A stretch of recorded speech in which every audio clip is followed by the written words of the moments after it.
rises, where champions emerge and redefine the game, where limits are tested and greatness is unleashed. This is when legends are born. Super League Basketball. A new dawn is here.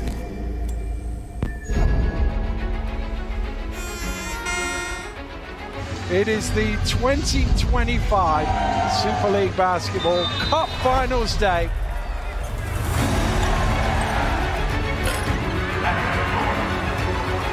Singleton was desperate for her inside. Lost Ashley a couple of times. She makes the pay that time. Bale forcing her way to the rim. What a tremendous finish.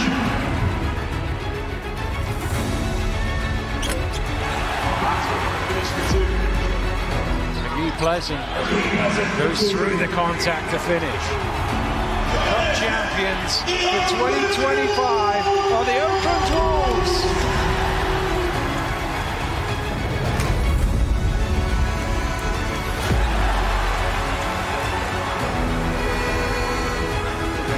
There's Anderson saying, I'm in my hometown. Clay, extra pass, and there's McGill again.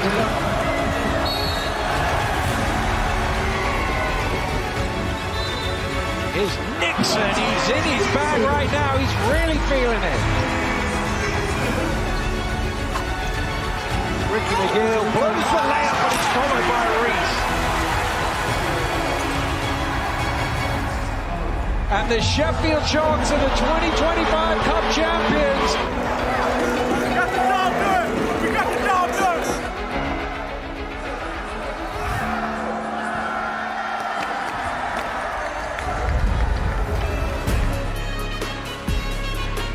Well, a fantastic day last weekend when the second piece of silverware of the season was claimed. Here's two teams now trying to get their hands on the last piece of silverware, vying for playoff places. The Caledonia Gladiators outside the line right now, but coming off the back of their first league away win of the season at Newcastle. Can they maintain that here in Manchester, where they face a team now rejuvenated by a new head coach, coming off a great victory against Leicester here in midweek and looking upwardly mobile. They'll be keen to keep that one going. It's the National Basketball Performance Centre here in Manchester, where the home team are taking on the Caledonia Gladiators, and with playoff positions on the line, Jason, both teams needing a win. Yeah, two confident teams with two new coaches. Irrespective of league positions, both teams are on a rise and a chance for each other to dent the swag of the opponent really tonight, Dan. It's a really busy week in Super League basketball. We've already had a couple of games with wins for Manchester and Sheffield. 3 more tonight.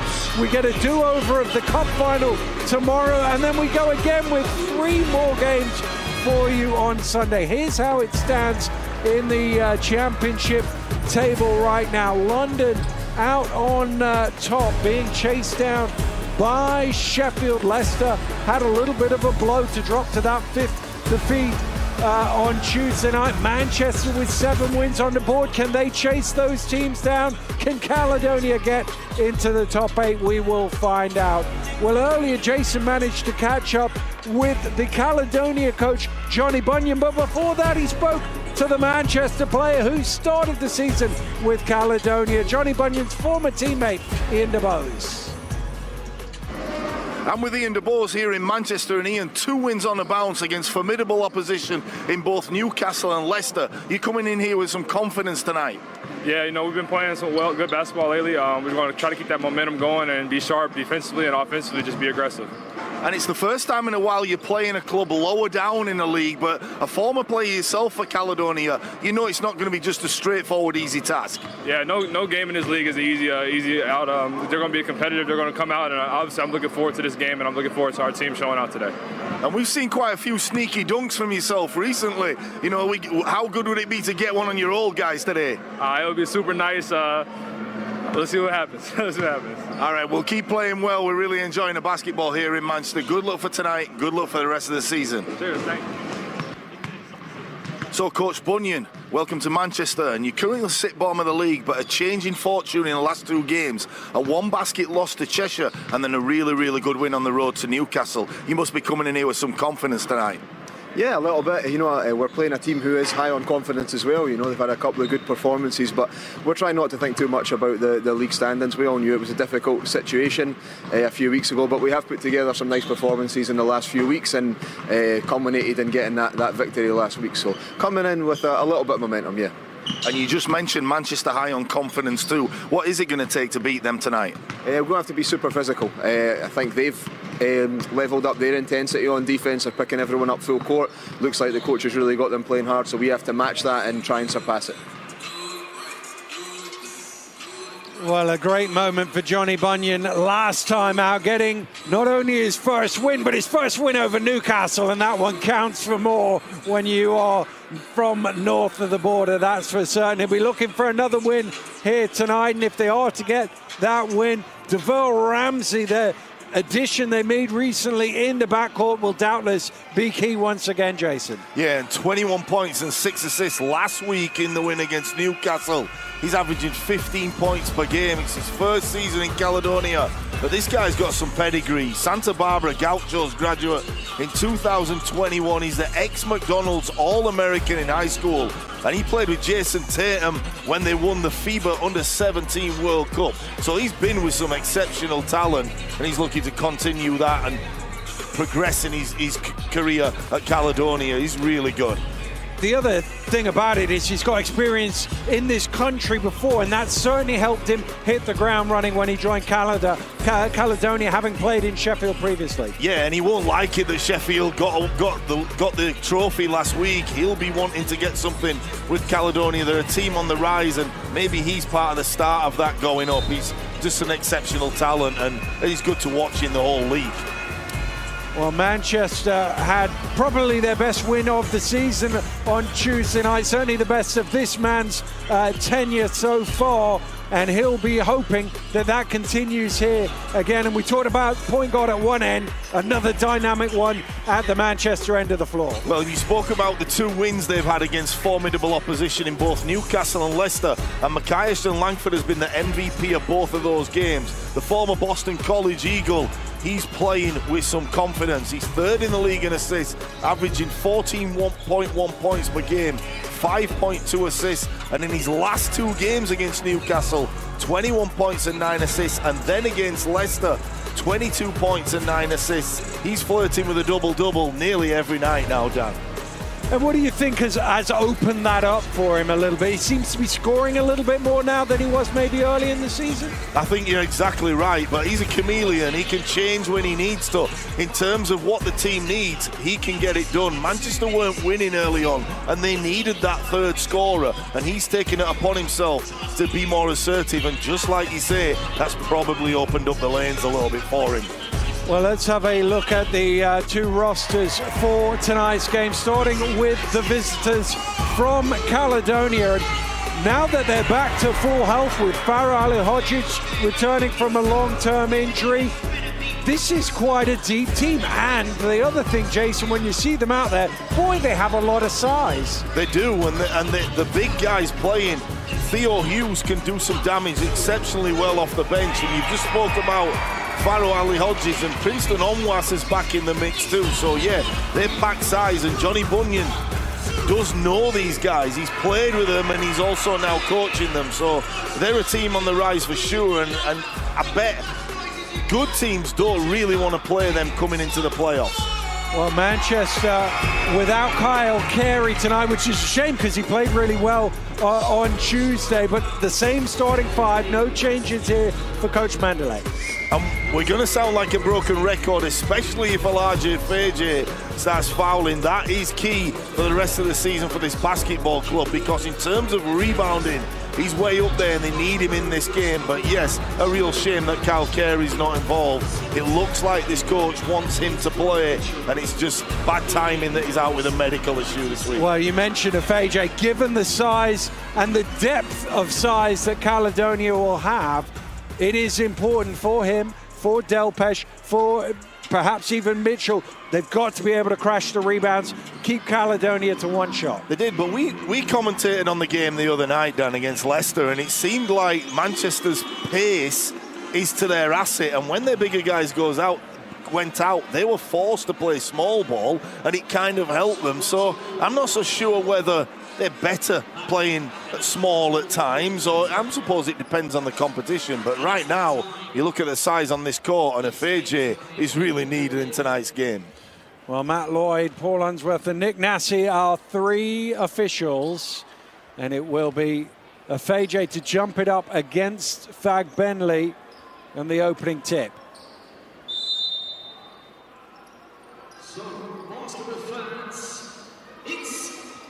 We're underway, and it's kept in play by Whelan, back in his native northwest, and it's Caledonia who get the first possession.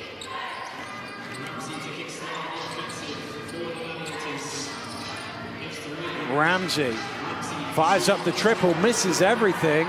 That's kept alive, though, by Fraser, but only thrown to Ashton Langford. DeBose against his old team. You know he's ready for this one. How good was that? In the corner, an early shot, a wide open one for Ian DeBose against your former team. Just the dream start you needed.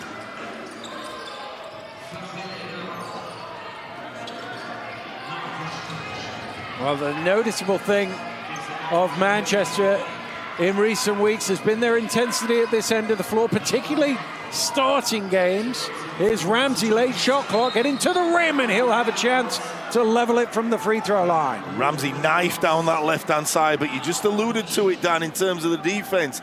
Manchester is more upbeat. They could have had a couple of steals within these first 2 offenses, but Ramsey just says, give me the ball and get out of the way. Beautiful kiss off the glass with the left hand. I'm sure we're going to see that time and time again. Well, he isn't the biggest guard, but he seems to enjoy the contact, the battle of it, Ramsey, in his time in this league. There must have been an issue with one of the clocks as the referee has stopped play for a second, whether it's the game clock or the shot clock, I'm not sure.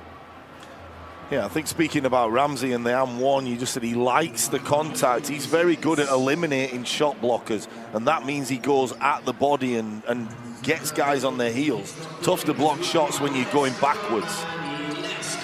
Here's Ashton Langford, guarded by Ramsey.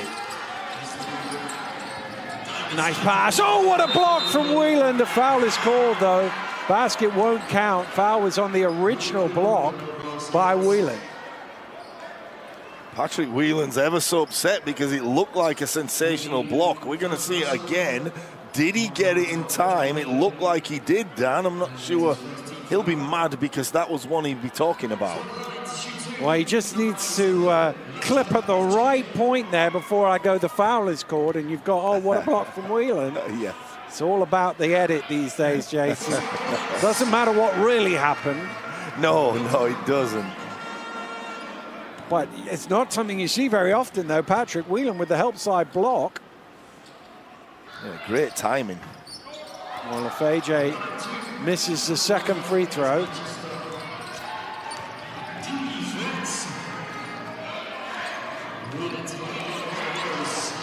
Whelan chased around by DeBose. Slipping inside it to Barnes, and he's able to finish well. Nice catch by Barnes in traffic. Was able to corral the ball and take it up. Really, really solid play by Barnes. Ashton Langford putting on the Jets to get to the rim.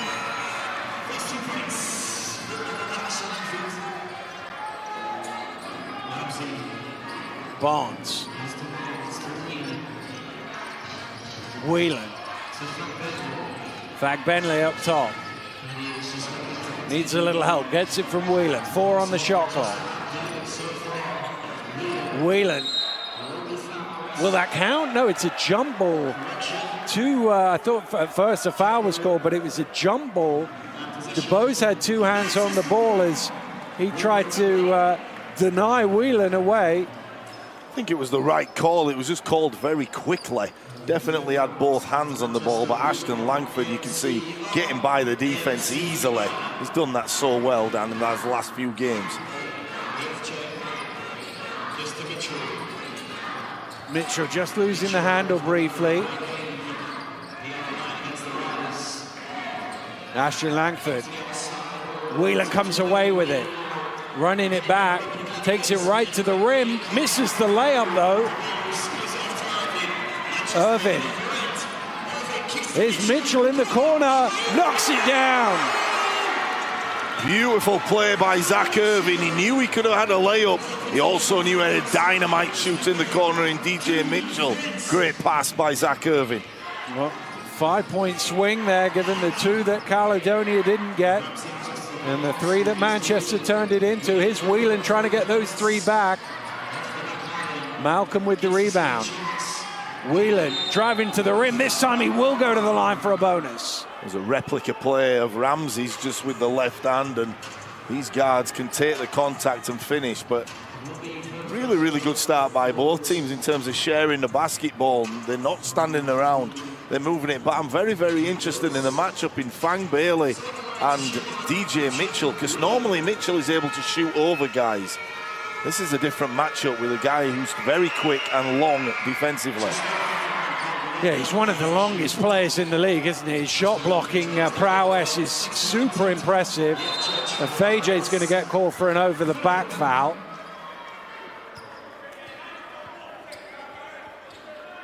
And those are the ones you don't really mind, Dan, because he has to go to the glass and he has to attack it. It's the ones when the other team have their ball a long way from home, he has to leave those ones alone.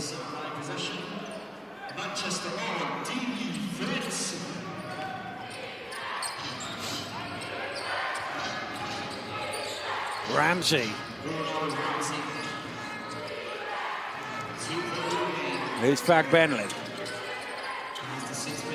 Ramsey with a little step back for 3 off the mark.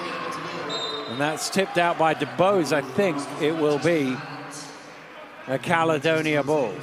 Fraser Malcolm playing more minutes since Johnny Bunyan came into coach. He's starting today and he always does that very well. He keeps the ball alive on the offensive glass.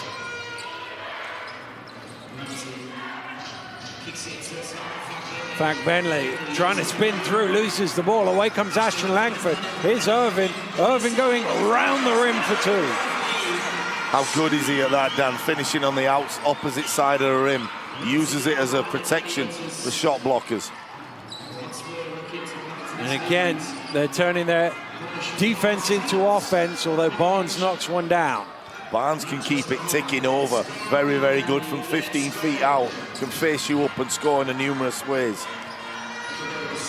DeBose looking to attack Whelan. Back iron, rebound again from Fraser Malcolm. He's been active on the glass in the early stages, Malcolm.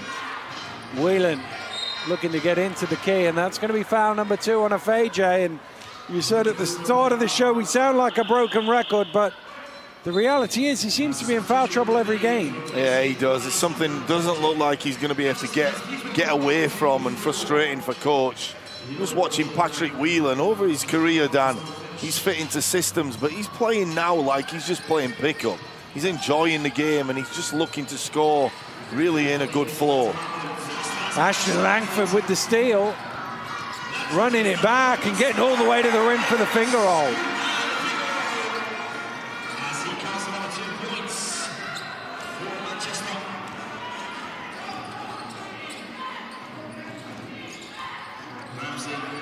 Ramsey.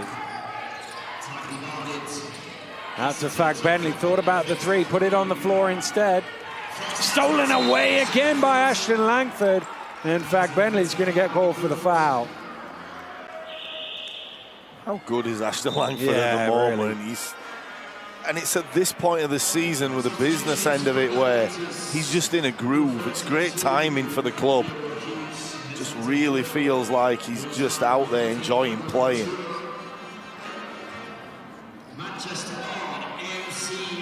Hughes and Ventura checking in for the visitors. Mitchell creates room for 3, and he's fouled by Fag Bentley. He'll shoot 3.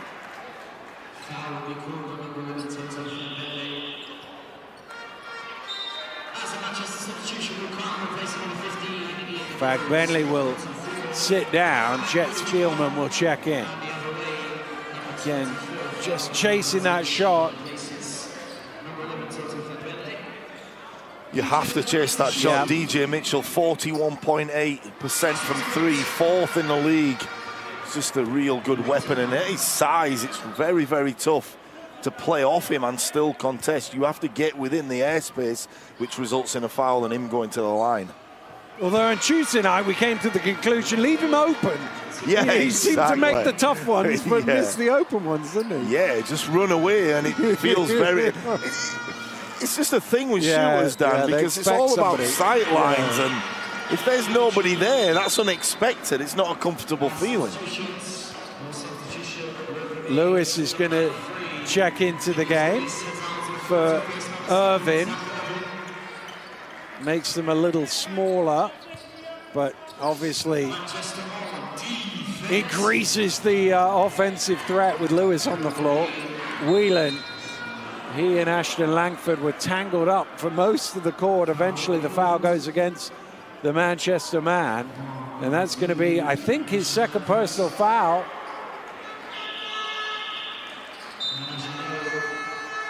And that is a bit of a blow for Manchester, and it means Weaver's going to get some early minutes here midway through the first quarter. Coach going deep into his bench. Louis Weaver's only featured in 2 games this season. He's also going with Nicholas Lewis, who hasn't seen much court time in these last couple of games. But yeah, Ashton Langford, probably your most irreplaceable player at times, goes to the bench on 2. Well, he's only had just over 2 minutes of play in those 2 games, Weaver.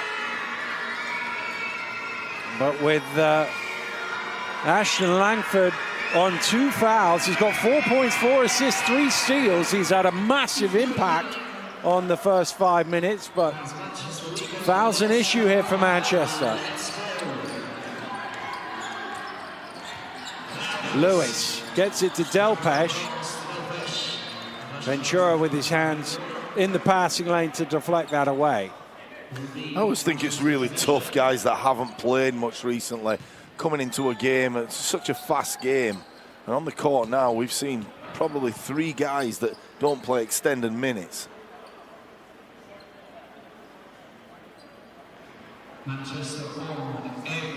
Lewis ball from the end line into John.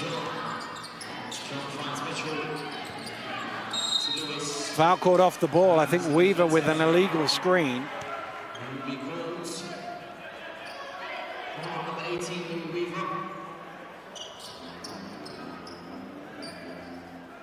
Referees using their whistles very, very regular here in this first quarter as Princeton Onwas comes into the game for Fraser Malcolm.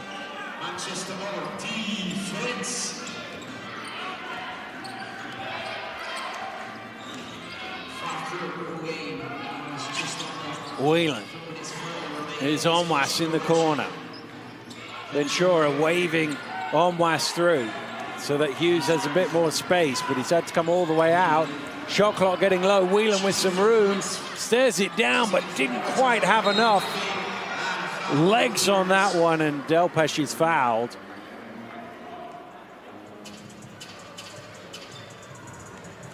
Good open look by Whelan then. You know, Patrick just unable to connect, but he was staring at that one as if to say, get down the hole. Manchester with the early 5-point lead. Well, he's one of the best shooters by percentage in the history of top flight basketball in this country. Second all time in 3-point shooting percentage. Lewis driving in. Back out to Mitchell. Shot clock getting low. Mitchell's going to have to heave one from the logo. John out by half court, gets it away, but not in time. It's a shot clock violation. Talking about Patrick Whelan, Dan, I like to do my homework before games, and you know, 3rd in threes made at 49% this season, but you have to always go that one step further and tell us how in his whole career, it's quite amazing all the stats you kind of can retain, Dan, I must say. It's the annoying thing is, as Onwas converts close in, it's one of the Depeche brothers who's number one. I can't remember if it was Pete or Paul. It's got to be the right-handed one. Lobbed up to Delpesh underneath off the glass. Both great shooters, but it has to be the shooters. right-handed shooter. I will go with Pete Depish, I will say. I'll check it when I get Probably a second. going to be wrong, although Paul Depish played, I think, for longer in the league than Pete did. Hughes trying to force that win in off the glass, but away come Manchester. Weaver.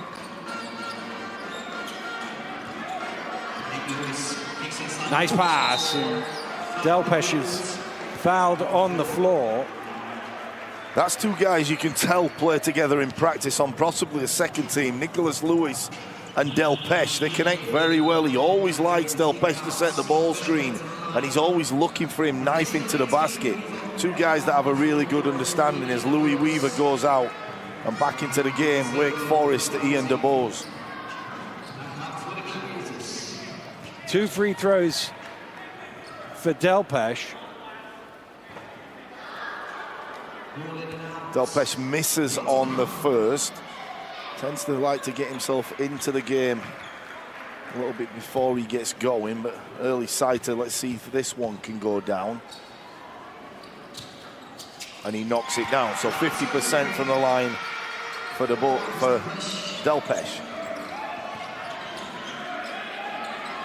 A lot of pressure up court here from Manchester, but the experienced Ventura, he spent most of his club career in Badalona playing for Juventud. Is Onwas on the spin. Nice move by Onwas. He had a mismatch, exploited it. John shoveling it down to Delpesh, who's able to convert. I love how Delpesh always goes to that little baby hook. It's probably an easier shot than a wide open layup for him. He's so good at that. Here's Spielman.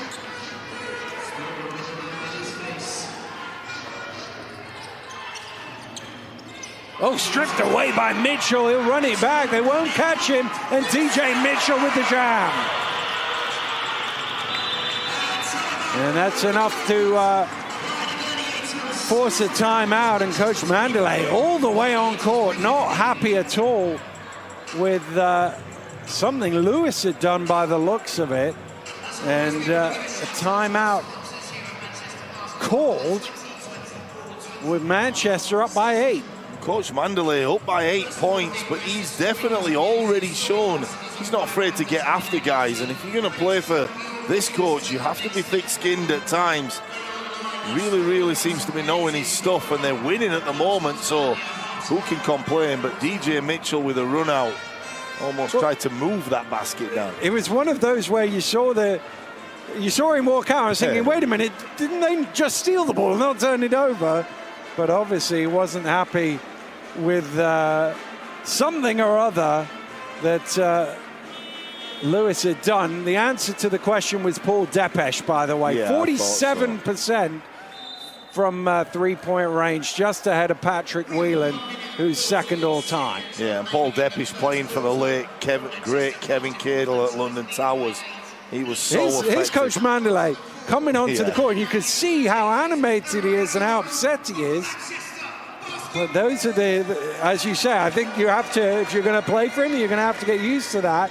He certainly lets everybody know how he's feeling. Even us over here on the sidelines, he's very demonstrative. He moves like he's playing defense. He does the slides on the sideline and everything. Yeah, Nicholas Lewis coming out here smirking, which is a good sign that he's taking it all in good spirit. But yeah, Coach Mandalay playing every single possession. Well, he's at the top end of the most animated coach stats. I think that's fair to say, Coach Mandalay. Spielman in the corner for three, splashes it. That was a beautiful stroke by Spielman. As that ball left his hands, you knew it was nothing but nylon. Nice shot for the number 24 in blue. Lewis, under pressure, converts. That's what you love about Nicholas Lewis. Coach Mandelay's got after him. He hasn't played, but he's always borderline arrogant in terms of his offensive skills. Well, Ramsey saw John on his heels momentarily and attacked him. That was a big-time shot. DeBoe's left open, he makes them pay. And again, another big opening quarter for Manchester here today. Spielman looking for three.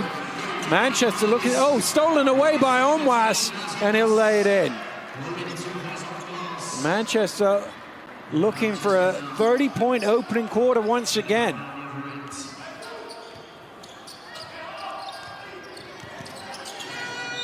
Well, the pass was thrown to where Mitchell was supposed to be. Ventura had hold of him and was called for the foul. Ventura definitely holding Mitchell. Nothing else he could really do if he wanted to stay within the play, but nice recognition by Nick Lewis to see Mitchell wide open and Ventura over, probably talking same language to Coach Mandole. Probably better off that we don't know what they're saying.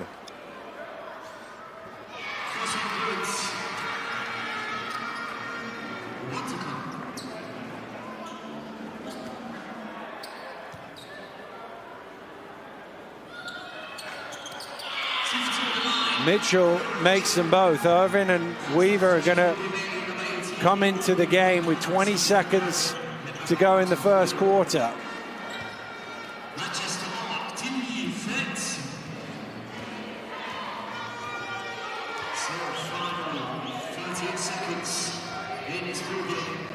Ramsey directing traffic. Here comes Ali Hodgic with the screen. Ramsey goes behind it to the elbow. In and out, Ali Hodgic with the rebound, tosses it back up. Oh, it just doesn't go in for him. And that will do it for another good first quarter as far as Manchester are concerned. They hold an 8-point lead here after 10 minutes at the National Basketball Performance Center. It's Manchester Basketball 30, Caledonia Gladiators 22.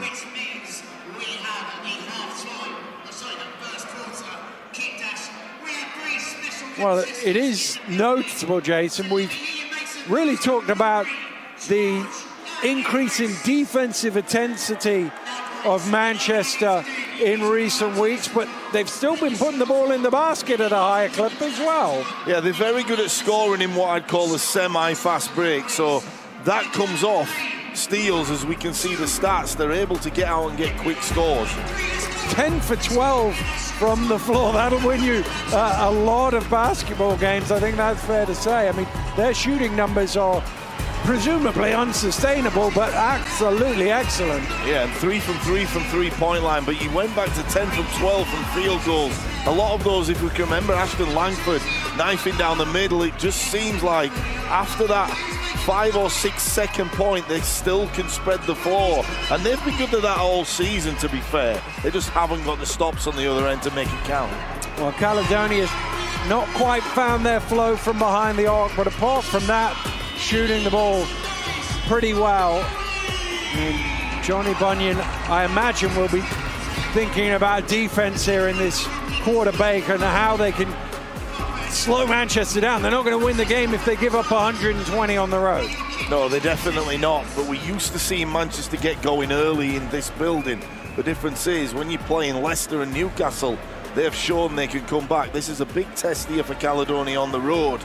Can they get back within striking distance? I would say if you can go into half-time around the 5-point mark, you're in good shape if you're Caledonia. The interesting thing is, obviously, Johnny's come in. He's the fourth coach of the season, so he's having to do what he's doing through, but also the rotation of players through it. You look at the 5 out here. Ali Hodge's been out injured for a long period of time. Onwas obviously missed games earlier in the season. Spielman and Ventura only recently joined. Ramsey not long before that. This is a lineup that won't have many reps together this season. Yeah, and the understanding won't be there like it normally is. I think at this point, Caledonia can probably not right off the season, but they can look to build and improve. It's kind of a luxury when you've not got that added pressure of where you're going to fish in terms of playoffs and whatnot.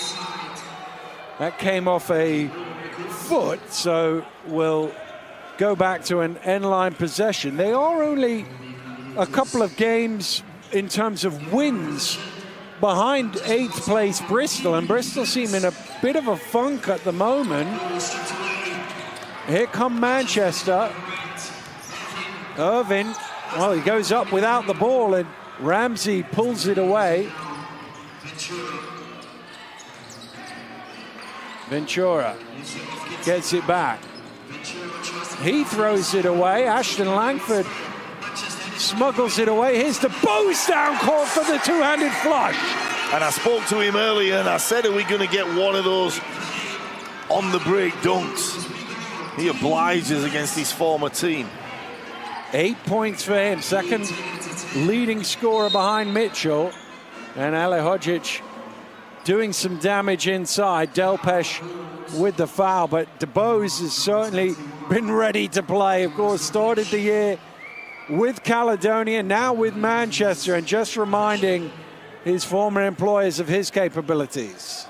He's very good, and what I like about him, he's so strong. He can get to the rim whenever he wants. I'd love to see him really improve his three-point shot, but what we've just seen in these last few games for me and DeBose has been nothing short of spectacular. Spielman gets it to Onwas, hits the bottom of the board and stepped on the line. It would have been a shot clock violation even if he hadn't.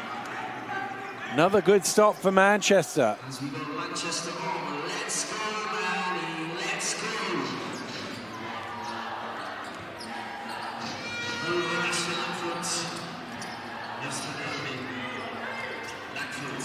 Ashton Langford fires up the triple, off the mark. Ventura with the rebound.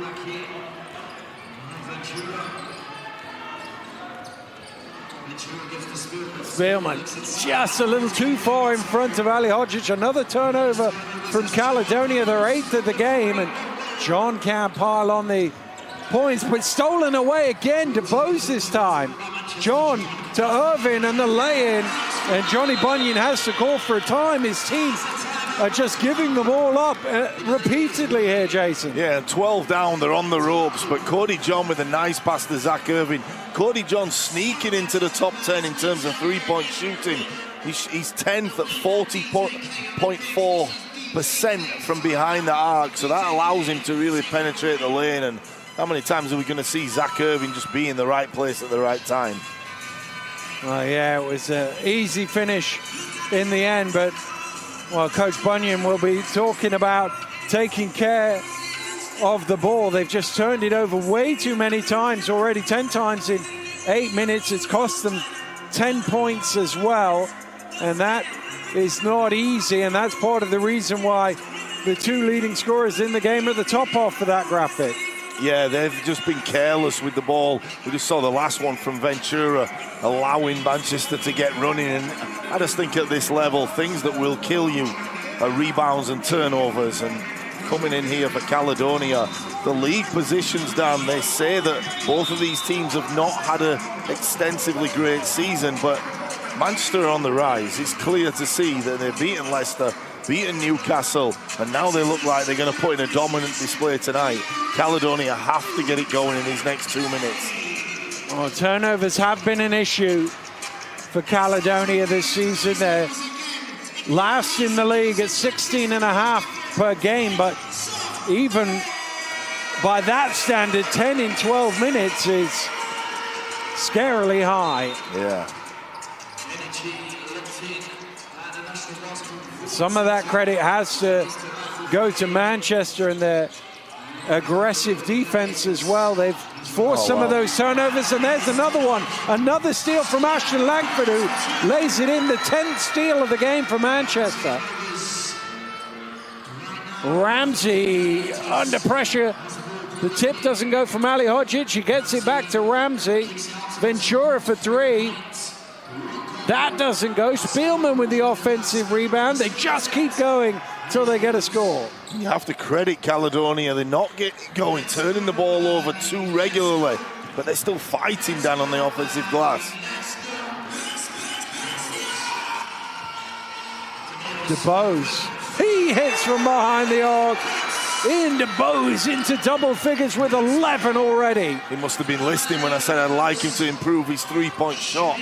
Obliges right on cue with the three ball. Well, he's 3 of 3 just for you tonight, Jason. Yeah. Out of bounds, and that will stay with Caledonia. And the story of this game so far has been Manchester with the steals, and not just stealing it, but turning it into points. 12 points off turnovers, 10 steals as a team. He has 6 of them. And he's got another. Here he comes again. Ashton Langford. Drop back to DeBose, who jams it in. What a play by Ashton Langford, and athletic play by Ian DeBose. The courtesy to dunk the basketball. 7 steals for the point guard. Whelan driving hard to the rim and takes the contact. And a little breather, at least, for Caledonia.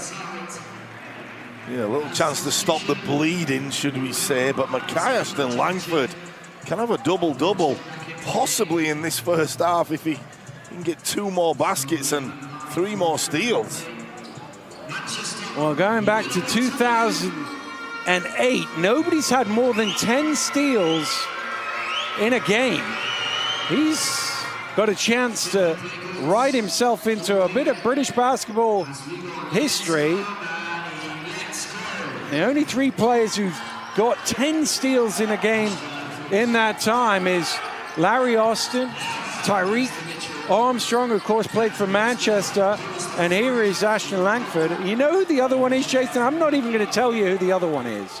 I'm going to let you guess. Is it a guard or a forward? The person involved is still in the league. Still in the league, 10 assists. It was a long time ago.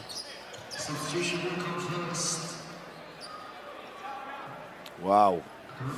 Let me think, Dan. Okay, I'll give you a few minutes. I'll give you a few minutes. I'll give you a few minutes. Yeah, I won't Google it. Somebody's still in the league. Here's Ashton Langford, drives, kicks, Irvin in the corner, off the mark, out of bounds. That will be a Caledonia ball.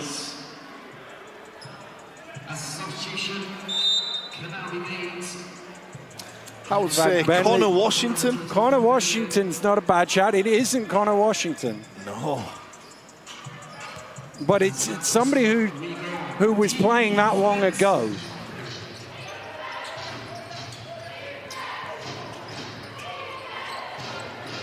Well, Barnes got knocked to the ground, and he was wanting a foul, but it wasn't coming his way. Whelan to Ramsey. Back out to Whelan. Off the mark for 3. Almost in the right place, but it... Okay, it's my last guess, Dan. I'm going to go with Jamel Anderson. Jamel Anderson is not right. Oh, I'll give you another clue then. Oh, come on. He's still in the league, but he's not playing. Oh.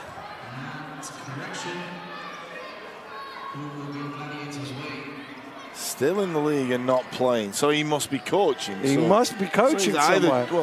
Either Johnny Bunyan or Atiba Lyons. That's 2 names. You got to pick one. I'll go with Atiba Lyons. Atiba Lyons, yes, indeed, it was. Wow. Atiba Lyons, back in his playing days for Sheffield, he had 10 steals, 10 rebounds, and 14 points in January 2009 against there's an offensive foul against Worthing, so a triple-double with steals for Atiba. That's absolutely unreal, and I won't take all the credit for guessing that, because you scaffolded that answer for me, to say the least. There we go, yeah. Yeah, big shout out to Atiba Lyons. winning Sheffield's first trophy in 9 years at the weekend. Well, there's another steal. Faj down to Irvin. Somebody shoot the ball, and Irvin's out of court. And Coach Mandalay cannot believe that his team didn't score.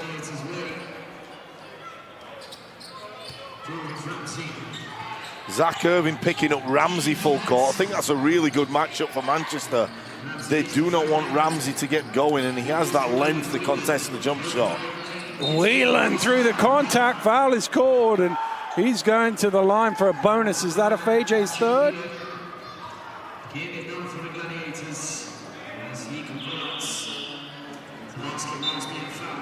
And he turns the corner. And a timeout is called by Coach Mandalay. And Faj doesn't look overly impressed, but it is his third foul of the game. And the problem is for a Faj, we've been talking about it, it's the minutes more than the fouls, isn't it? What's he played here tonight, Jason? He's played just over 6 minutes, Dan, and he's picked up 3 fouls. And that's the thing. When you look at his foul, he's averaging 3.5 fouls per game, but he's only playing 20 minutes.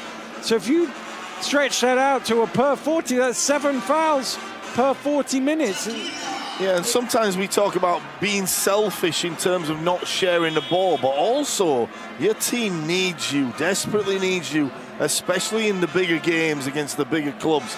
When you play London, when you play those clubs that play with physicality, they need you to really get to grips with these fouls, because without you out there, they're not as good a basketball team. Well, that's the thing. I mean, we've seen this season how well he can perform out there. That great game in Cheshire that he had earlier this year, and just frustrating to see him stuck to the bench for so long.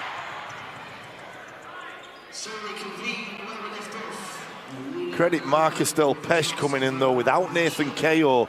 Nathan Keogh, one of the league leaders in terms of minutes, being still out with injury. Marcus Del Pesh has stepped up and, been that guy, although he did foul out the other night as well. But you can always rely on him to come in and really give you solid minutes. Well, the other category that Whelan is at the top end of in the all-time statistics is free throw shooting, and you saw exactly why there.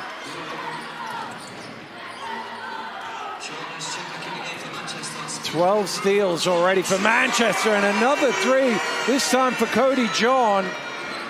And Manchester absolutely running riot here, scoring freely.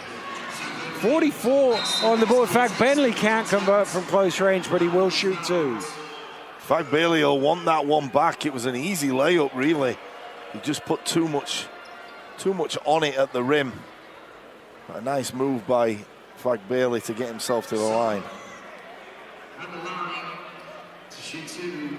But again, from Caledonia's perspective, they gave up 30 points in the first quarter. They've given up 14 already. We're just past the midpoint, so they might get it just a little lower than 30, but it's still too many. It's just Manchester are in a groove. They're playing well and they're hard to get back. And one thing they do have is they have a pilot on court in Ashton Langford, and he can slow the game and he can quicken the game and he can play at his speed. It's often tough to get back against teams who have that guy that just can control tempo. Well, he might get a triple-double as well at this rate. 6.6 assists and 7 steals.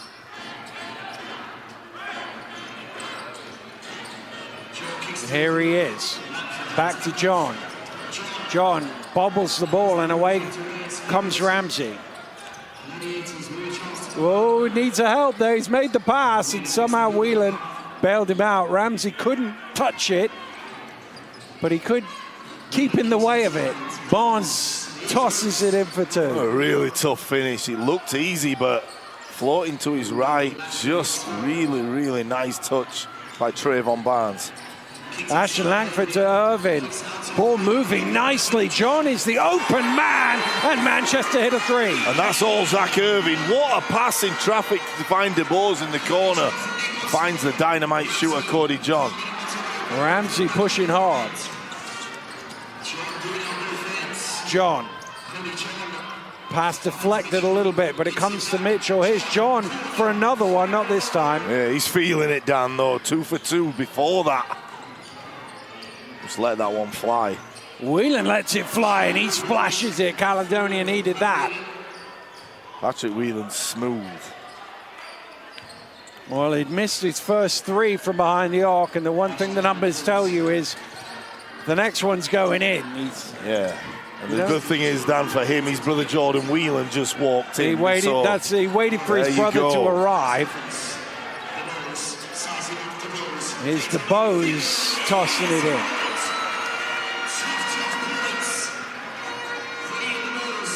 $15 points for DeBose.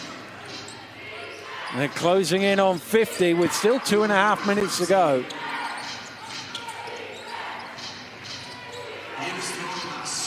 Almost has the size here and uses it. I was just going to say, Dan, almost has to go. He has to go, and it looked like he was going to kick it out. Ashton Langford on 2 fouls. You have to go at him offensively. Well, the only way to guard him today is to foul him out, I think. Ashton Langford, although he turns the ball over on that occasion. Well, Ian DeBose, 6 of 7 shooting today. 15 points against his old team. He was all smiles and dapping people up before the game, but he's been torching them since the ball was thrown up. Yeah, nothing better than torching your old team, coming out and having a great game. Imagine starting the season at Caledonia, coming to Manchester. What you wouldn't want is a loss here for Ian DeBose. Ventura under pressure from Lewis. Gets it back from Barnes. Bentley out of bounds. That will be a Manchester ball. For all it feels like Manchester have dominated this first half. They're only up 8, Jason. Yeah, I think Caledonia will be really, really happy. Manchester have shot the ball so well. You know, are we going to be looking at a 120-ish point game and Johnny Bunyan being quite okay with that? Well, it's 72% from the floor, Manchester. Technical foul is called, and Caledonia not happy because they had a fast break. And it's a coach technical on Coach Mandalay. And Caledonia making the point. We were out on the break. We were going to score. Yeah, the rules don't really dictate no, that, though, don't. Dan. A technical's a technical. Yeah. But I've seen coaches in the past pick up those technicals on a turnover on purpose. So if you're going to get one, that's the time to get it. You make your point. You also stop a break at the other end. It means Barnes has to go to the line and earn the free throws. But you know, good technical, really, for Coach Mandoli if you have to have one.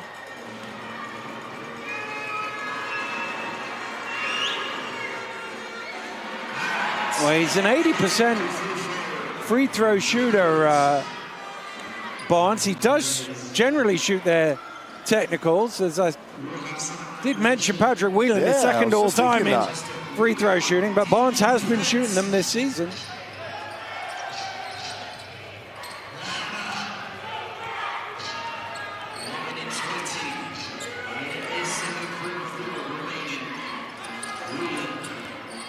Whelan slips, keeps the dribble alive. Fouled. It looked like another steal. Big ooh from the crowd there, who thought Ashton Langford was going to rack up a 8th steal, but instead, and perhaps more worryingly, he's picked up a 3rd foul. Yeah, and it's huge because of the stats you mentioned early on, in terms of him kind of breaking a record here, getting those 10 steals.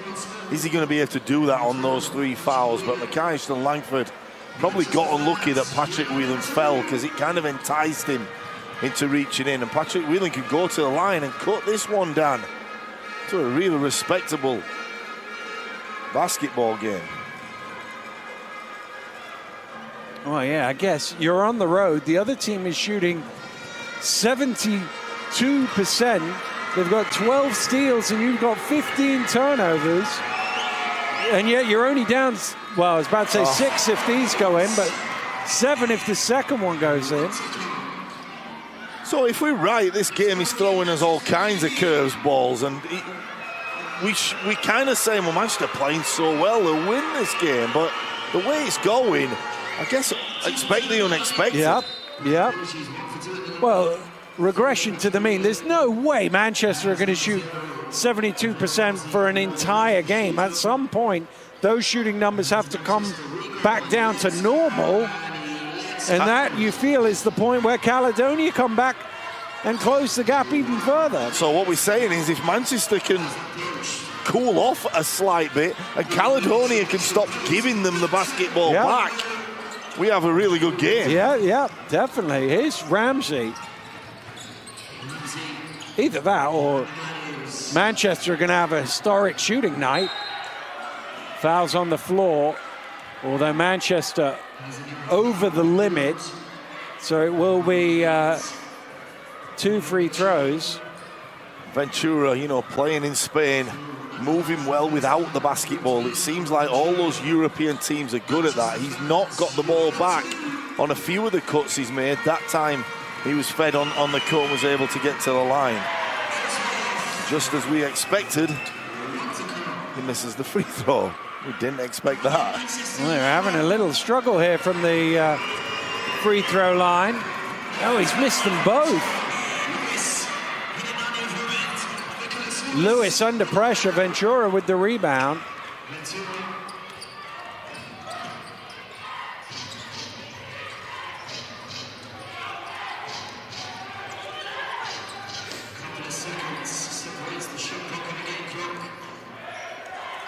Ramsey with the shot clock ticking down. Fires up the 3. Front time, rebound Irvin. Foul is called on Malcolm. That is the first foul of the second quarter against Caledonia. And Coach Manley will call a timeout. Yeah, it was a smart foul by Fraser Malcolm so that the other team didn't get out and run. No, but Caledonia have been right there. You know, you've just seen the missed shot by Ramsey, but the step back was really, really good and allowed him the space to nail the open 3.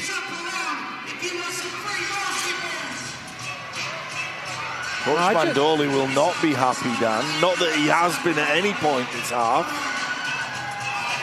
Well, I'm just intrigued, Jason, by the fouls here for Manchester. They've got 14 here. I don't know if it's recency bias, because obviously all the foul issues they had on Tuesday night. They're second in the league in fouls per game, averaging just under 20. They've got 14 here. The last 5 games they've averaged 23 fouls a game, and I'm just wondering if that's a sort of byproduct of this uptick in defense, that maybe they're going to end up committing 1 or 2 more fouls and giving themselves a little issue. Yeah, I think with aggression comes the chance to foul. But the scary thing also is, we've talked about how well they're shooting the 3 ball. We've talked about the turnovers for Caledonia, but also how many missed free throws are you going to miss? So those fouls are not being capitalized either by Caledonia. And if pick one of those 3 areas, probably the team on the road are up now. Yeah, well, they've missed 5 free throws. They're down 7.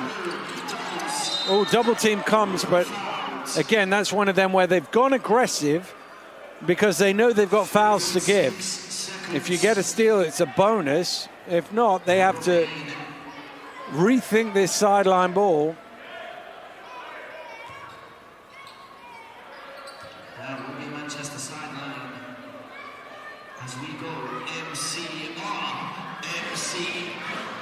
3.6 seconds. It's into Lewis.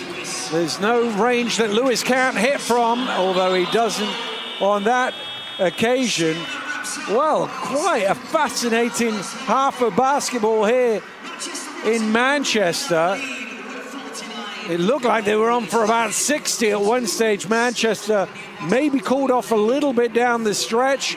He's got some great things to think about and some difficult things to think about with the foul trouble for Afeje and for Ashton Langford. But Manchester head to the locker room up 7. And for Caledonia, well, all those missed free throws, all those turnovers, and you're only down 7 is the upside for Johnny Bunyan and his team. Let's have a look at the numbers from that first half. Manchester dipped to 64 in the end, but Caledonia 2 of 11 from all the stats say 2 of 11 from 3, 8 of 13 from behind from the free throw line. All the stats except the rebounds say Manchester should be further ahead. But it shows a lot of courage in terms of culture in basketball, and Caledonia, Johnny Bunyan will be happy. His team just kept fighting. We saw a couple of plays where they had 2 and 3 rebounds in succession. They're dominating the glass, and that is the reason they've been able to hang around. And also, one of the other reasons, Patrick Whelan's had 14 points. Well, they've had 10 offensive rebounds, Caledonia. Manchester have only had 9 defense, so more rebounds for Caledonia off their misses than for Manchester. Manchester haven't had a single offensive rebound in that first half. And as you say, it's a bit of stick-to-itiveness, really, from Caledonia. It is, but we talk about Afeje being out. He's played just over 6 minutes. He is that guy that will get you second opportunities. He always is around the glass. He's extremely active. But if you're glued to that bench, there's going to be less offensive rebounds. Well, they need Ashton Langford to come back out on the court and carry on doing what he's done in the first half, which is assists and steals and a few points along the way. And that is why they lead 49-42. We'll have plays of the week for you momentarily, but first, let's remind ourselves of the epic cup final last weekend. A new dawn rises, where champions emerge and redefine the game, where limits are tested and greatness is unleashed. This is when legends are born. Super League Basketball. A new dawn is here.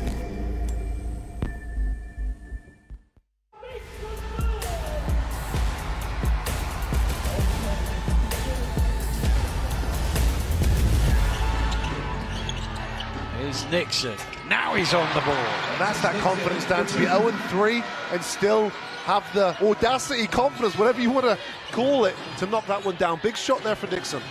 Steele splashes the 3. Wow, that's a big shot. If he can contribute those types of shots, this offense is so much more potent. Ray backs up for 3, and he hits. Unbelievable. So difficult to guard because he can create for himself just like that. Here's Glasgow. Around the screen. Ball moves to Ratino, and he hits for 3. Both teams hot-headed. Wow, Ratino, that ever-present figure for the Sheffield Sharks. Nixon out to Groves on the 3-point line, and he shows his range. That's great work there from Prentice Nixon. He started this game pretty aggressive, looking for his shot. Here's Clay trying to tie it up, and he does, and does it with so little time left that Surrey cannot get a shot away. Odengby back to Gooden. Gooden pulls up for 3, and he hits. Wow. He just sized it up that and rises up and knocks it down. They've got a mismatch with Groves inside if they can use it. But it's knocked away by Lawrence, and Lawrence is off and running. It's the 2 vets running the floor. Here comes the youngster, and he strings the 3. Neda Sholovinskas from behind the arc with the triple. A young man with no fear of the big lights. McGill, don't want to lose him. James with the rebound. Anderson pokes it loose, though. Wow, Reese is open. And he's going to hit the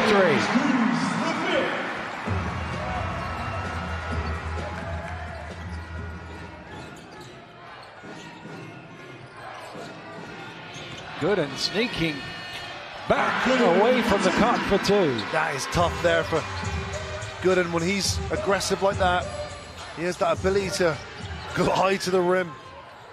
20 on the game clock, 10 on the shot clock.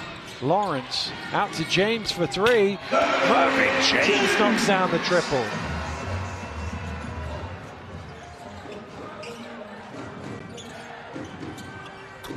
Nixon from behind the arc for three. He's got 15. Goodness me, Prentice Nixon.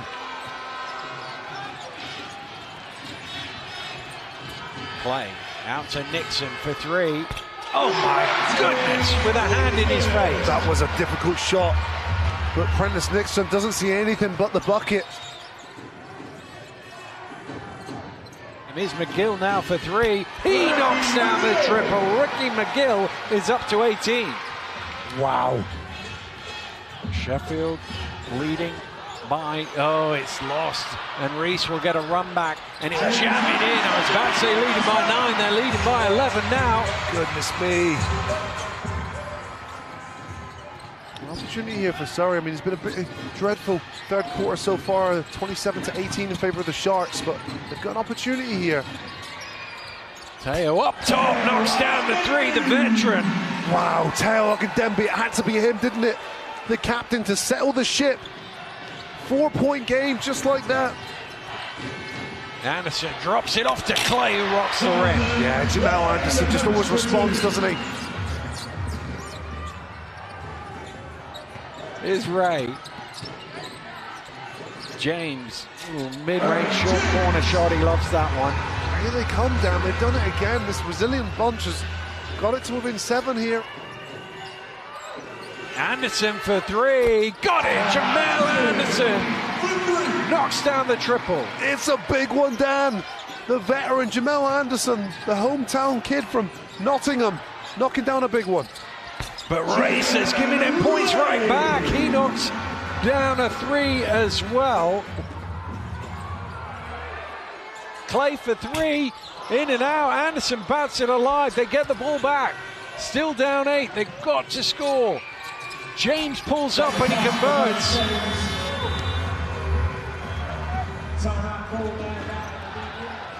McGill, they're trying to force the turnover. McGill goes all the way. McGill drops it off to Clay with the reverse jam for the exclamation point on the victory.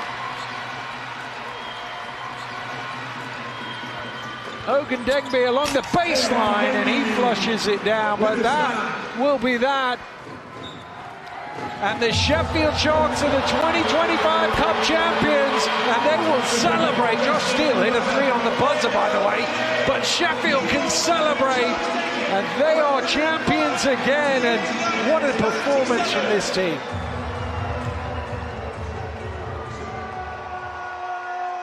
The 2025 Super League Basketball Cup champions are the Sheffield Sharks.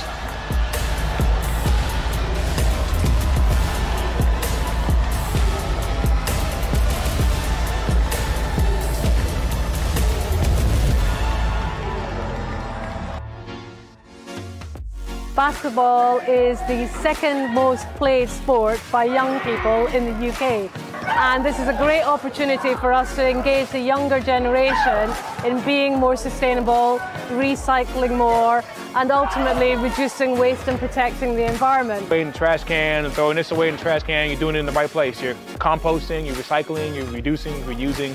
It's just super important to learn that from a young age because you carry that into your adult life. I majored in marine science and I minored in sustainability. So it's actually really exciting to see us partner with a company who is really invested in sustainability. I think it's fantastic. BIFA is such a quality name in the waste and sustainability sector. We're a quality name in our sector. They're very much about community. We're very much about community. So I think it's going to be a great partnership.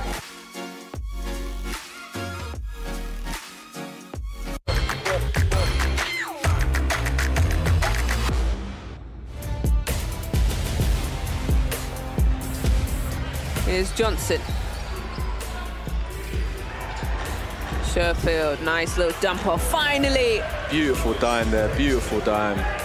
Beautiful indeed, and it's exactly what they needed to stop that 7-0 run.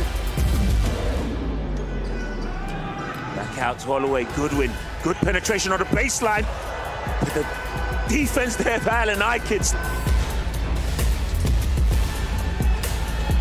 Sheffield leading by, oh, it's lost. And Reese will get a run back, and it's jamming in. I was about to say leading by 9, they're leading by 11 now. Goodness me.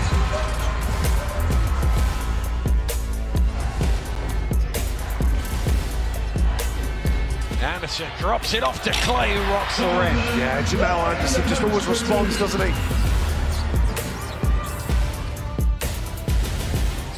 Ball moves nicely. Needs to go up now, though, with the shot clock getting low. Oh, Ray loses his feet, and away comes Ricky McGill. Ricky McGill blows the layup, but it's followed by Reese. Oh, it's so frustrating there. Shulavinskas does enough to chase back and put off the initial attempt, but sorry, Niners just didn't have bodies back. And that is a cardinal sin.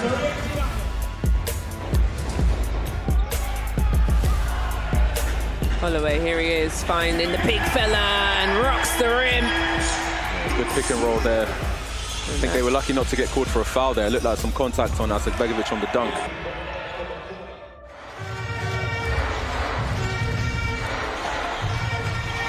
Here's Thompson. Backing down on serve. Thompson with the two-handed jam. And that's a big boy dunk for the Leicester Riders. Yeah, that's a lovely play from Thompson. Well, here's Johnson. We've cried out for him to get himself going. Goes down low to Robinson. Little fake, lovely job, rocks the rim. Great move by the big guy there. Gets both defenders in the air and gets the easy dunk.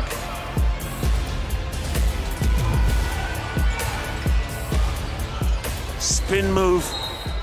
Woo! Nice move. What a move. Take me to the circus, Cole Long.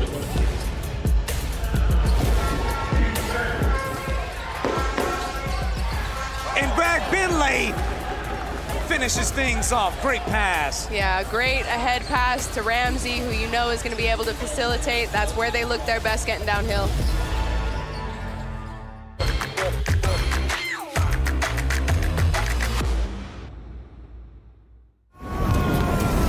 A new dawn rises, where champions emerge and redefine the game, where limits are tested and greatness is unleashed.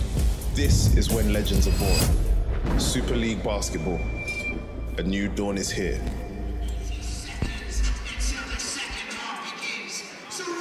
Seven-point game here in Manchester. The home team on top, 49-42. Here's the latest scores from the other game, 52-52 at the Copper Box. And Bristol with the lead at halftime in Newcastle, 40-37. That would be two very surprising road wins the way things have been going recently. It would, and could this one be a third? Because everything suggested Manchester were going to get out and really overrun Caledonia, and it's been anything but. And Johnny Bunyan will really sense an opportunity here, but is it the night of surprises in all those three games, Dan?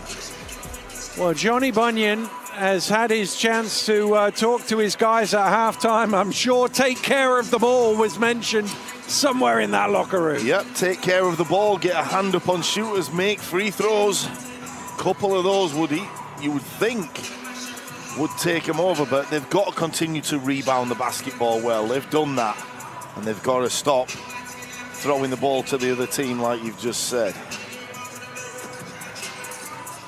Well, Coach Mandalay has had his say, sent his 5 out onto court. The zeros are on the clock, so here come Caledonia, and we can get this Super League basketball game back underway here at the National Basketball Performance Centre in Manchester. Manchester coming off the back of some impressive wins against Leicester and Newcastle. Caledonia winning on the road last time out at Newcastle. And there's Ramsey. He's going to say I'm going to get involved in all of this stealing of the basketball. I was just checking the stats and I was looking how many fouls Ramsey's on. He's on 1. And I was just thinking, is he going to get into Ashton Langford here? Ashton Langford on the 3 fouls. Ramsey does just that in the opening play. Shot clock getting low here. Ramsey having to work. He loses the ball, but it came off DeBose last. 1.4 on the shot clock. Easy enough time for Patrick Whelan to get a good look.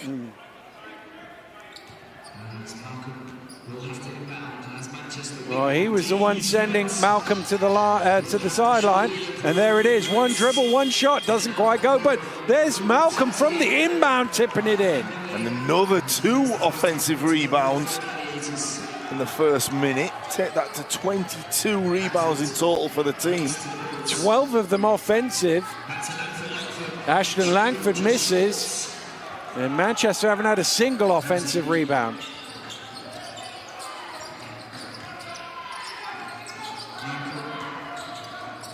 Fag Bentley. Barnes underneath, and suddenly it's a 3-point game. Caledonia trailed by as many as 17, but have just reeled Manchester back in.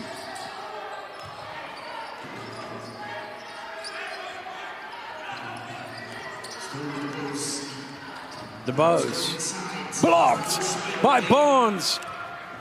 Here come the Gladiators. Ramsey circles all the way back out. Whelan to tie it. The scores are level at 49.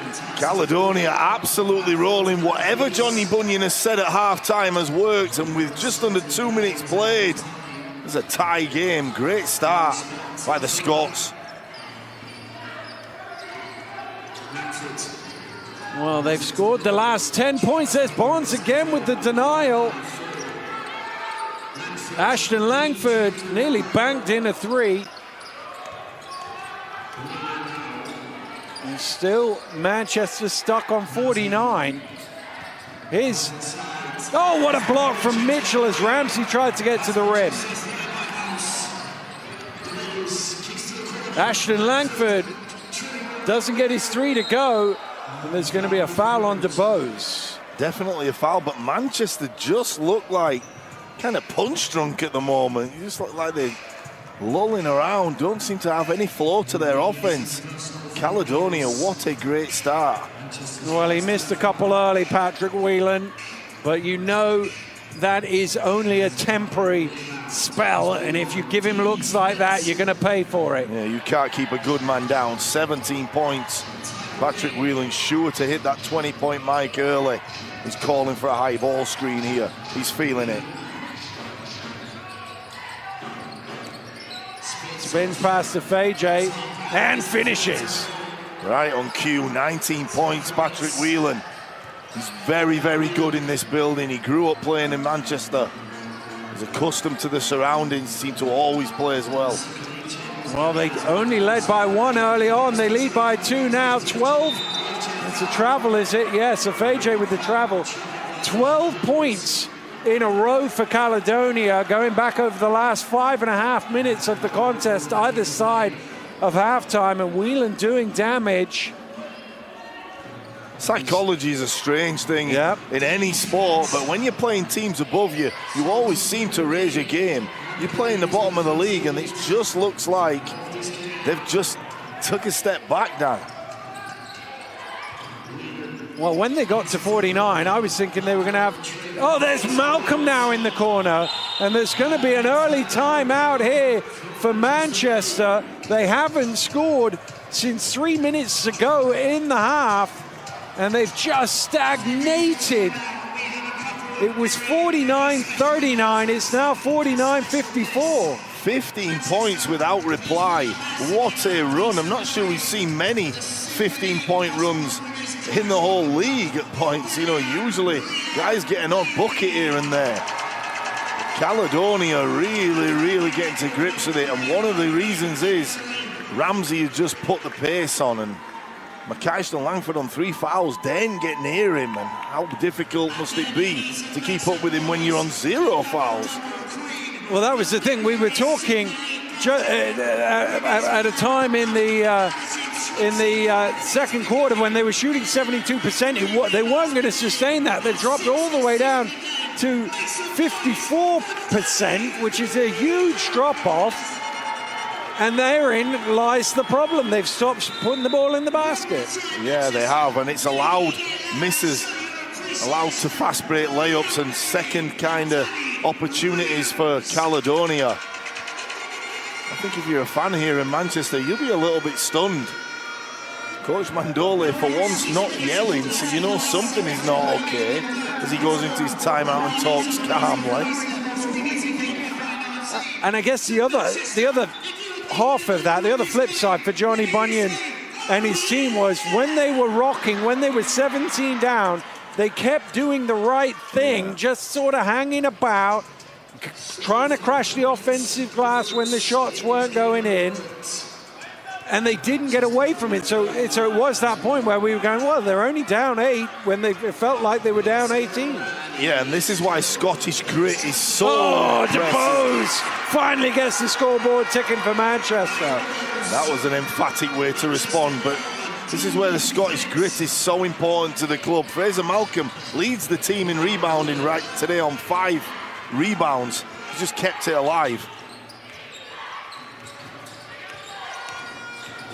Whelan slapped away by DeBose, and it came off his leg, and that will be a Manchester ball.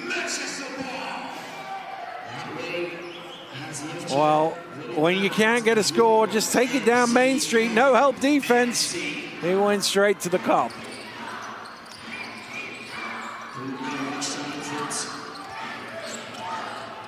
Ashton Langford driving under pressure. Good work from Fag Benley. Is Ramsey catch and shoot 3 off the mark.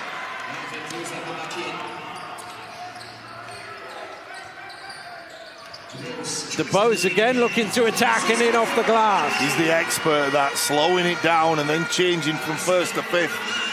Really, really good at that. Whelan sneaking back door for 2. Speaking of really, really good, every good scorer can move well without the ball in his hands. Patrick Whelan has made a career playing off the ball. Mitchell out to Ashton Langford. Oh, what a block from Ramsey! Takes it away, runs it back to foul. Ramsey, incredible play. And are we now saying that Manchester are turning the ball over? Well, I think that goes down as a shot block, but I guess it could be a steal. Nevertheless, they're having it run back right down the guts of the defense. Ramsey like a blur in the open court. Fage is blocked by Barnes this time.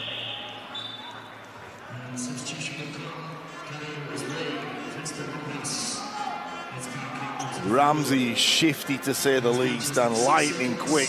We can hear his shoes squeaking out there on almost every play. Lobbed into a Fage who lays it in for 2.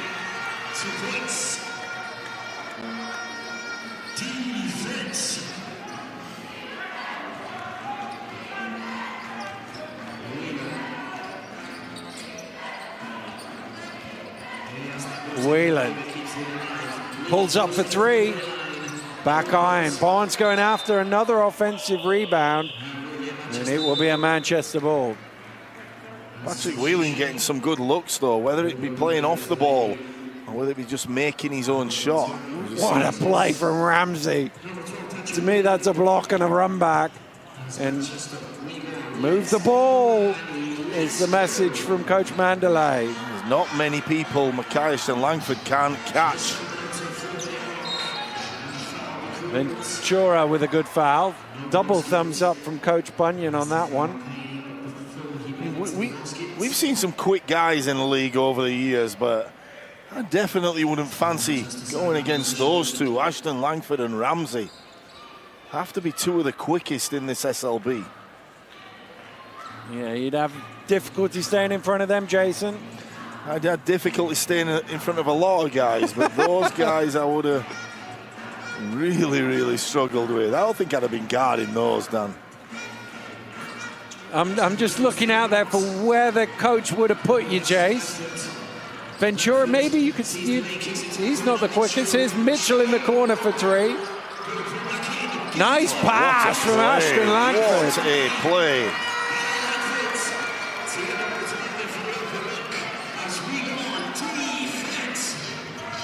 Well, that takes him 1 assist closer to a triple-double.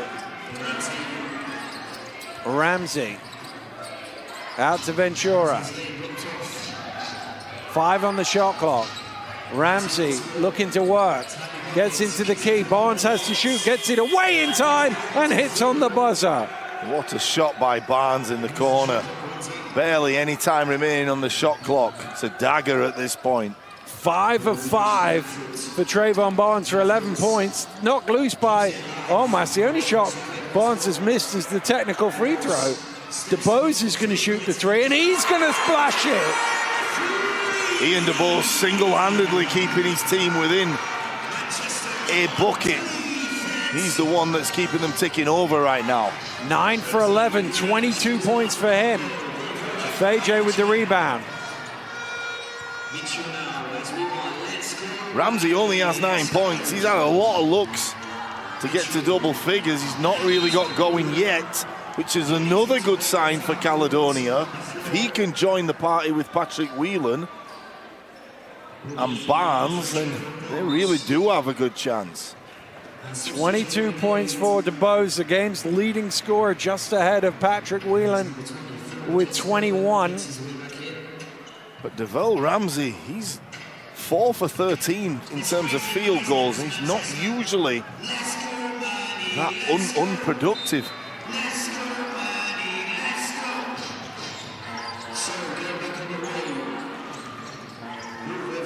Ashton Langford. Round the screen.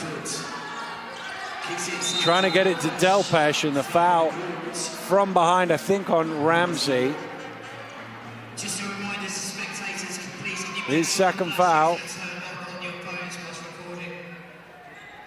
It's just a bizarre game, Dan. Yeah. It just doesn't make sense in any way. Usually you can predict the outcome. This one could go anyway. I've got overtime coming. Well, it wouldn't be a surprise. Oh, there's another turnover. Here's Ramsey running it back. Ventura space for 3. Well, we saw in that win at Newcastle how effective. Oh, Ramsey's going to steal it. No, DeBose has it. Here's Irvin again using the rim as protection. And one thing you can expect is Zach Irvin to finish on the other side of the rim. A master using the iron to protect the basket. Ooh. Referee Unsworth nearly hit the deck there. Ramsey. Delpesh with the foul.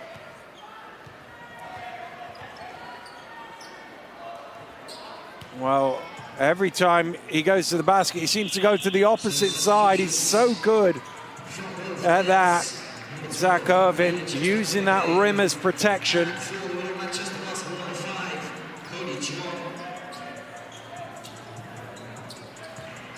Cody John back in the ball game, had a really, really good first half. 6 points personal in only 11 minutes. So if you're struggling for offense, he's a good guy to get back in. Well, Manchester back in front by 1.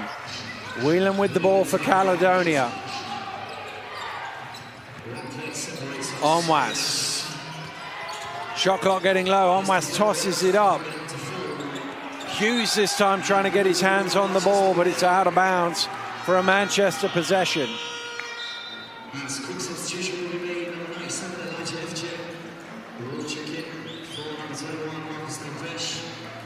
As Manchester we go, MC.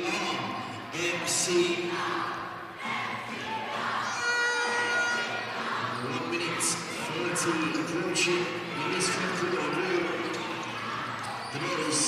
DeBose drops it off to FJ, denied by Hughes, and that will go off the Manchester man for a Caledonia ball, although they both look a little shook up on that. FJ's up. Hughes, I think, a little bit winded, but, you know, didn't he do well to come over and, you know, stand and go upright and in good position? If AJ thought he could have drawn the foul, but Theo Hughes, a big unit to get around. Manchester on defense.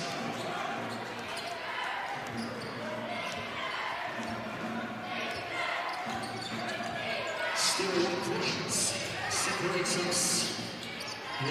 Whelan.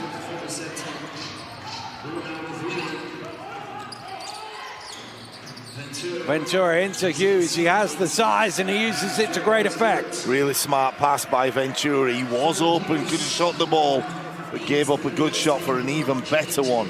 Theo Hughes with a mouse in the house. DeBose lobs it up to Effigy, jams it in. And you need the energy. You need a larger Effigy out there.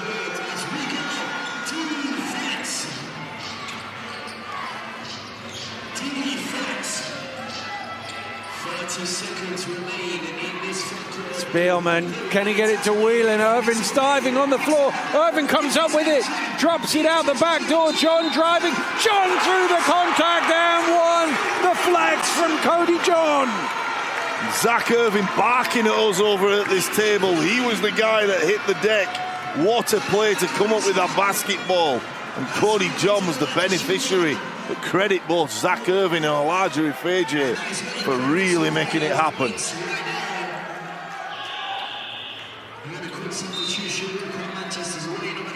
And a great substitution by Coach Mandole to get Elijah Effigy out of there, not to pick up that fourth foul. So would you believe it, he stayed on 3 fouls going into the fourth.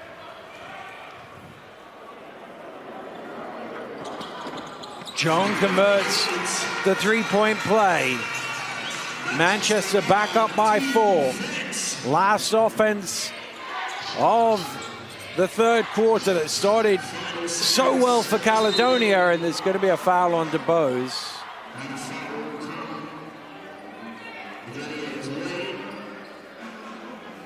Well, neither team over the limit in this quarter. So it's a sideline ball. Lewis is going to come in for the final defensive stand. Weaver's going to have the job of, well, I was about to say guarding Onwas, but they've switched that up.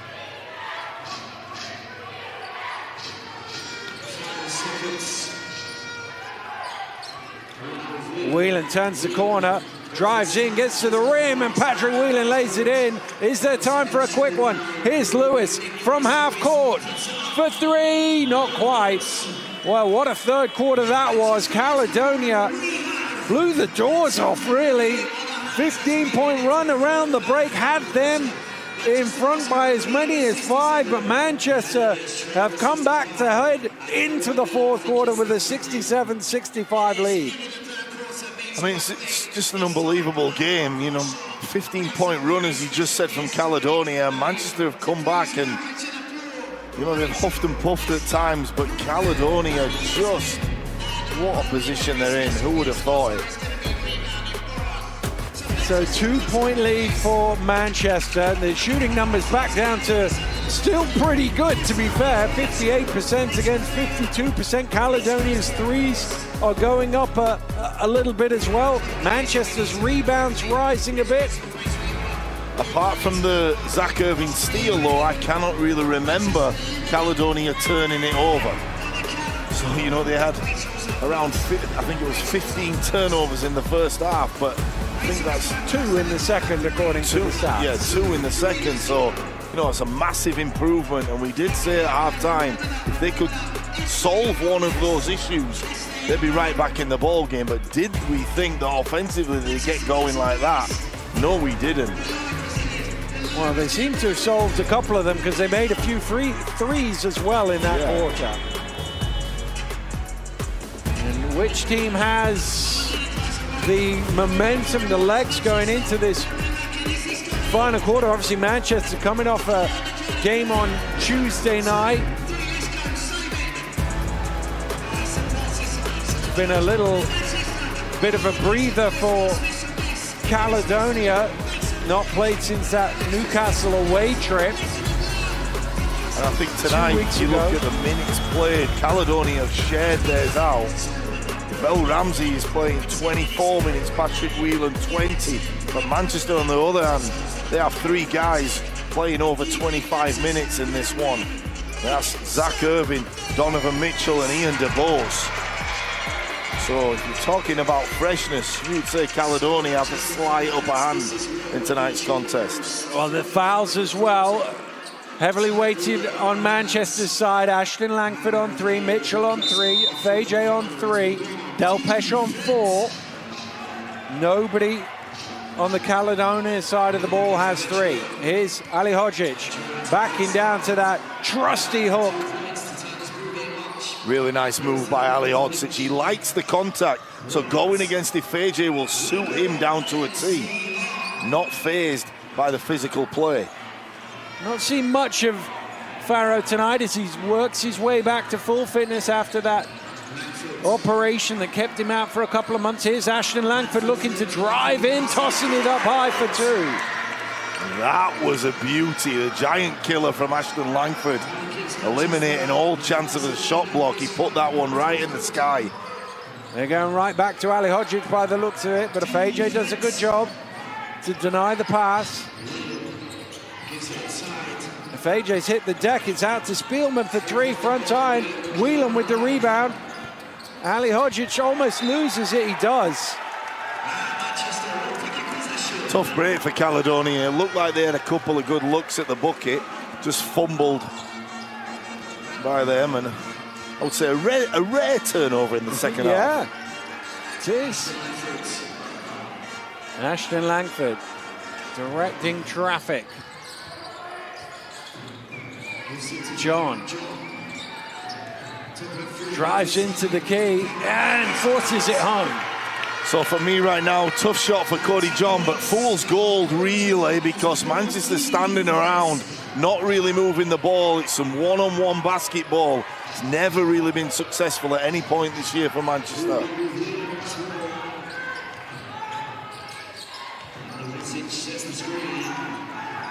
Onwas for 3. Mitchell with the rebound. Manchester have done a better job of not allowing them second chance opportunities, and Ashton Langford to the rim. He's into double figures now with 10. So he's, 2 assists and 3 steals away from a triple-double. What a shot by Ashton Langford. It was the only place he could have put the ball. There was probably a 10-centimetre seam he could have put it through, and he found a way to get that one to go off the glass. But Ashton Langford, whenever there's been pressure from the other team, he's always stepped up. Restores a possibly comfortable lead at this point for Manchester. Well, it certainly feels a bit more comfortable than it did in the third quarter. And Johnny Bunyan with a timeout.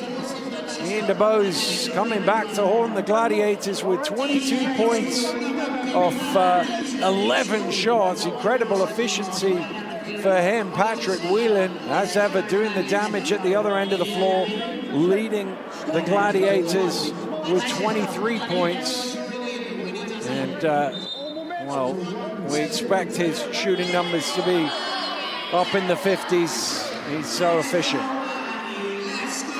So just looking at stats right now, like you probably just mentioned, 10 points and 8 assists and 7 steals for Ashton Langford, you know, flirting with a triple-double. He's just missed out on a double-double in those last 2 wins because he had the 9 assists. But Ian DeBose also all over the stat sheet. He has 3 steals. He's really played well. The backcourt of Manchester has done a good job so far. Ooh, double team pressure here, and it's forced a turnover. Jumped on him quick. That's been a trademark of Coach Mandole since he got here. He's like to press out of timeouts and really extend the defense.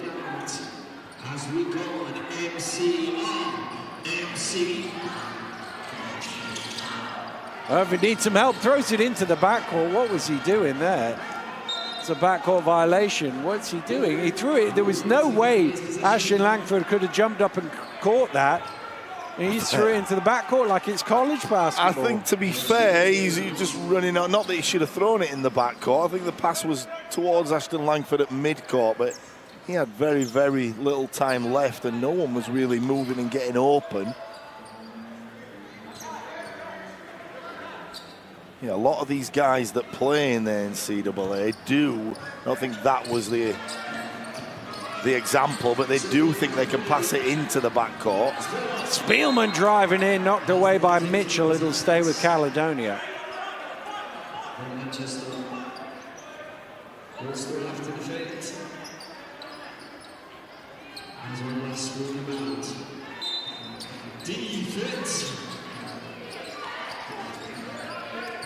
Whelan into the key, batted out by Onwas. Ashton Langford gets there first. Here's John. John to the rim. Too strong. Afeji can't tip it in, but Irwin can. Ashton Langford with the save, and Zach Irving doing all the little things to keep his team just in charge of the game. Irving playing the pressure down court. It's going to be a charge there. Is it? Oh, no. Well, it's gone against Irvin, I think. The referee came from the back, Matt Lloyd, to say that he pushed him.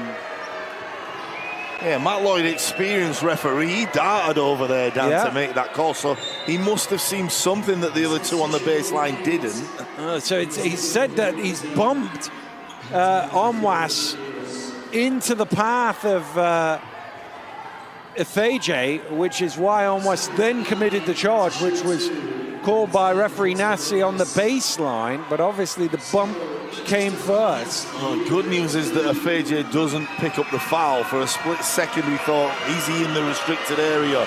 Will he pick up that one? And Zach Irving just adjudged to pushed, and unlucky by Efeje because he was in good defensive position.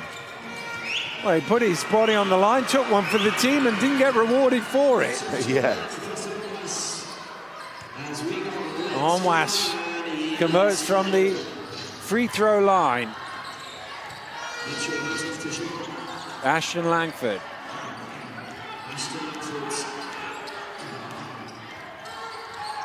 Turns the corner, kicks it out to John for three, misses everything. Onwas with the rebound.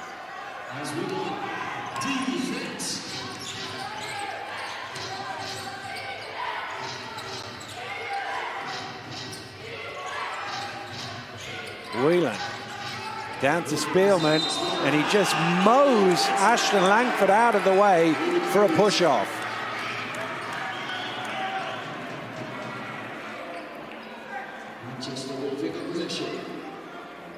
Ashton Langford is pumped, and always at the right times as well. He's one of those guys. We talk about Zach Jackson sensing the moment on offense. He does the same thing possibly at the other end. He always seems to come up with the basketball and apply the pressure when it's needed. Mitchell for three, high arcer, falls down to the hands of Cody John. John backs away. He's going to have to go quick now. Fans counting it down. John all the way to the rim and lays it in. Well, give him credit, because when they've had nothing, he's bailed them out on 2 or 3 occasions now. Cody John, big-time bucket. To the rim. Efeje with the foul. That's going to be his 4th. So for me, let that one go. Let that one go. Let Onwas have the bucket. You're in a rhythm. Still want to be out here with around 5 minutes remaining. Let it go. Well, he says his arms are up, but the problem is because he's coming from one side, his momentum is moving forward, so the contact is going to be defensively, which is what the referee has called. And as you say, that's one that can be called. Maybe the referee leaves that and it's a no call, but in this situation, you're probably better up 8, giving up the 2. You're exactly right in everything, but the key thing is we're still having the same discussion. He's still on 4 fouls, so at some point it's the decision making that you have to question. Leave that one, let it go, stay out of the play and allow yourself to keep competing. Coach is going to roll the dice, and I was going to say roll the dice and leave him out there, but he's going to go to the bench I suppose it is good news for Manchester because Ian DeBose has come back in the game. Well, with Delpesh also on 4 fouls, they've gone small. We saw a bit of this on Tuesday night. It was pretty effective for Manchester, to be fair. At times we saw smaller than this. Here's John. He's looking to attack again, drops it off to Irvin, and again using the rim to his advantage, and he'll shoot 2. Cody John is really playing well. You know, he's always in attack mode. I don't think he knows another way to play. You know, he's one of those guys that if you're going to slow him down, you have to take him out. He's always going to try to get the defense on the back foot, but he's really applied the pressure to Caledonia today.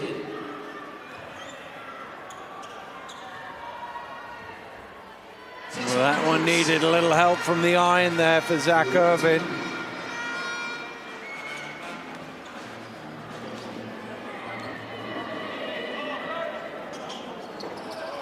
He wasn't so fortunate on the second.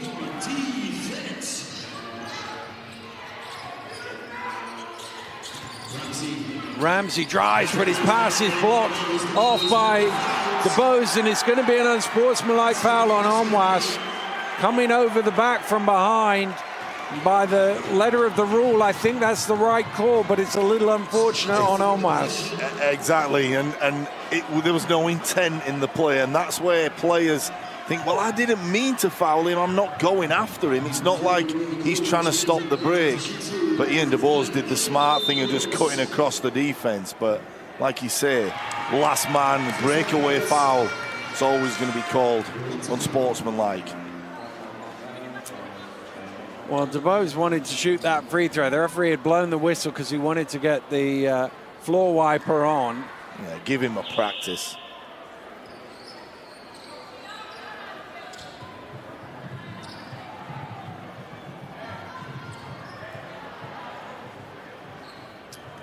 Well, 7-point Manchester lead, potentially going out to 9 if these two go in. Then they get possession of the ball with a chance to push it back to double figures with 5:40 to go.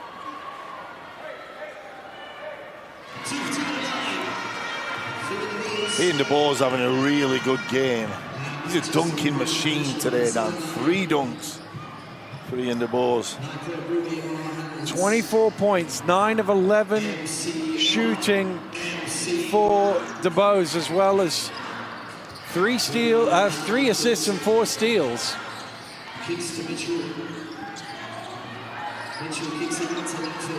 Ashton Langford spinning. Oh, what a finish. Wow, the magician Ashton Langford, nowhere to go and just stuck out that right hand, caressed the ball over the cylinder. Up to 11. The lead now for Manchester.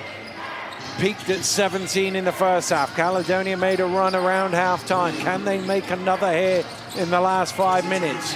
Ramsey for 3. Onwas with the offensive rebound, forcing it home. Yeah, Princeton Onwas doing what Caledonia have done all night, just keeping the ball alive, giving his team a chance to stay in striking distance. Well, they haven't done it as much in the second half as they did in the first, and Onwas commits the foul against his former teammate. DeBose to the line again.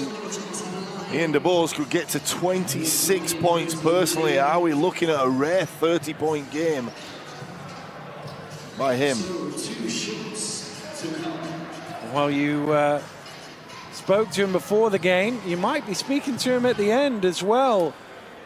Yeah, wouldn't surprise me if this game keeps ticking along Manchester's way. No doubt we'll have some more words from Ian DeBose. Well, the most points Ian DeBose ever scored as a Gladiator was 26. Did that against London in December of 23. He's up to 25 against them here tonight.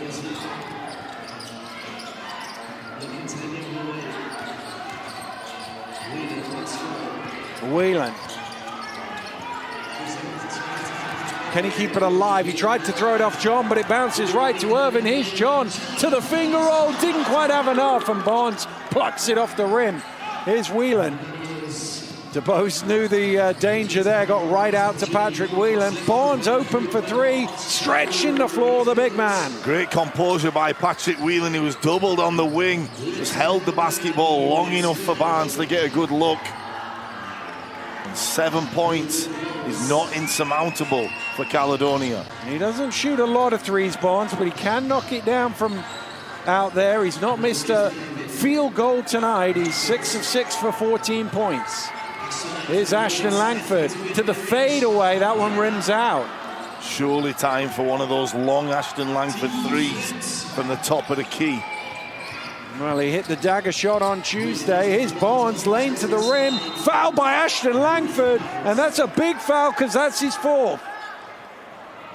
And he'll stay in. It's too late to take him out of the game. Definitely was a foul, but nice recognition. Once again, Patrick Whelan and Trayvon Barnes hooking up.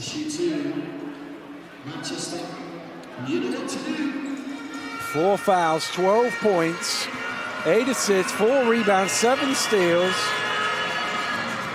Drawn 3 fouls, 4 turnovers, hasn't made a 3. 6 of 9 from 2. He's had a packed stat line.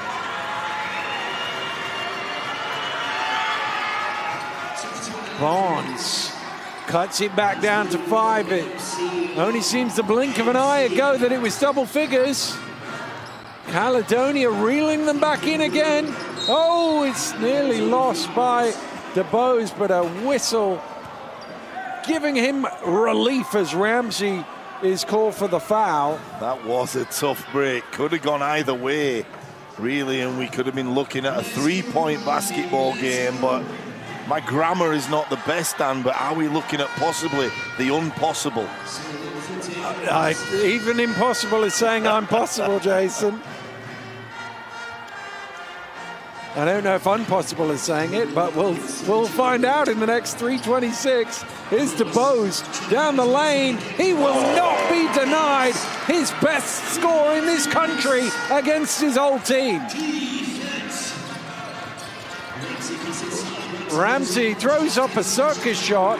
Chance for Manchester to run. Thrown forward, but stolen by Whelan. He's going to pull up for 3. Oh, that could have been a huge shot, but it doesn't go. A makeable shot for Patrick Whelan. DeBose taking it into the heart of the defense, throws it back. Ashton Langford, charging foul is called on Mackay Ashton Langford, and a night that has been so spectacular has come to an end. DAZN, this game just keeps on surprising us. It looks like Manchester are just going to get away. They dodged a bullet on that Patrick Whelan free. It was a good look for him, one that he's been able to knock down with regularity over the years. Well, you mentioned it, Ashton Langford tends to have the ball in his hands down the stretch here for this Manchester team, so they're going to have to find a different way of seeing out these last couple of minutes. So a steady diet of both DeBose and possibly Donovan Mitchell to see this one out, but for Caledonia, put it in that man's hands. Yes. He can get it done. Just give it to number 12, and one for Patrick Whelan. I remember a couple of years ago in playing for Leicester, or maybe a little bit longer than that, in this building he did exactly the same thing. He finished with the MVP and he just kept Leicester ticking over and kept scoring, and he's a guy that can just dance around with the ball and get his own shot. Well, he likes the moment, doesn't he? He likes the bright lights, Patrick Whelan, of late game situation. And his 3-point play cuts it to a 4. 2:30 to play here in Manchester. The home team have led for most of it. But it doesn't matter for how long, it's when. Here's Mitchell for 3! DJ Mitchell! What a big-time shot. Absolutely disrespectful 40-point bomb from DJ Mitchell. We saw Ashton Langford do that the other night. Timely shots by Manchester. What a sickener that is for Caledonia. Well, you said a steady diet of DJ Mitchell, and I think you're right. Caledonia not liking the taste of it, as that three-pointer has stretched it back out to 7, but he's just like standing there waiting for the ball. I'm just going to shoot it. Just give me the ball. I'm going to shoot it. Yeah, but it was just, I think, Fag Bentley just didn't even expect him to shoot from there. Didn't even have a hand up. Well, I'm not sure I expected him to shoot from there either, Jason. Yeah, but you know DJ Mitchell, give me the basketball. He knows his work. He can score from anywhere on the court.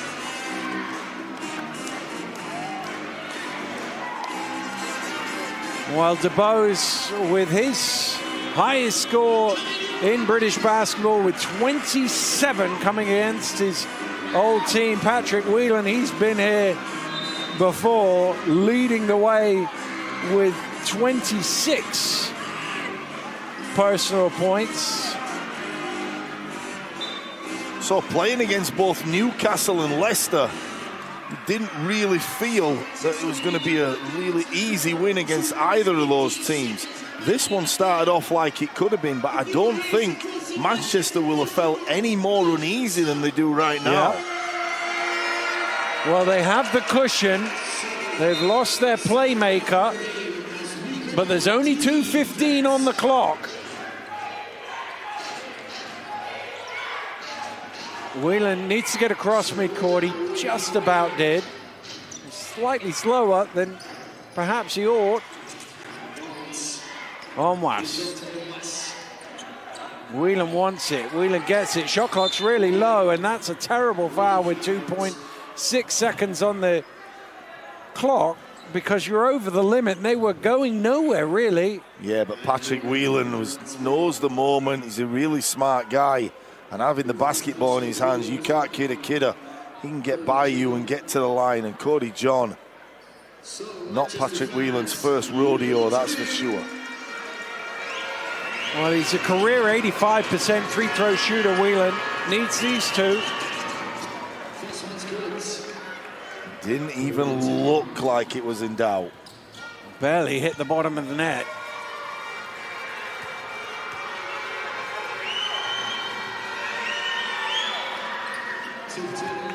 A tiny touch of iron as that one went in. Down to 5. Caledonia need a stop. Cody John bringing it forward.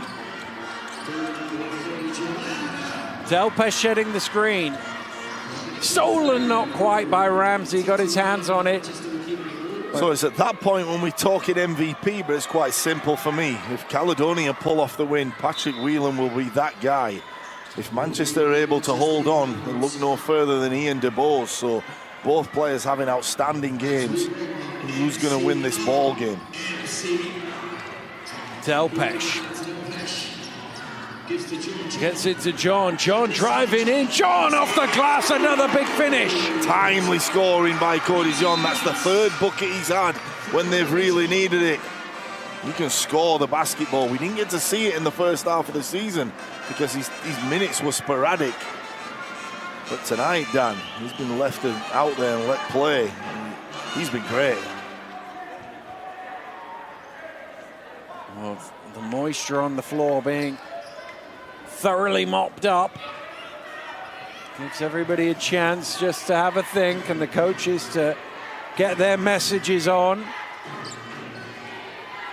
Onwas on a made score, of course, can run the baseline.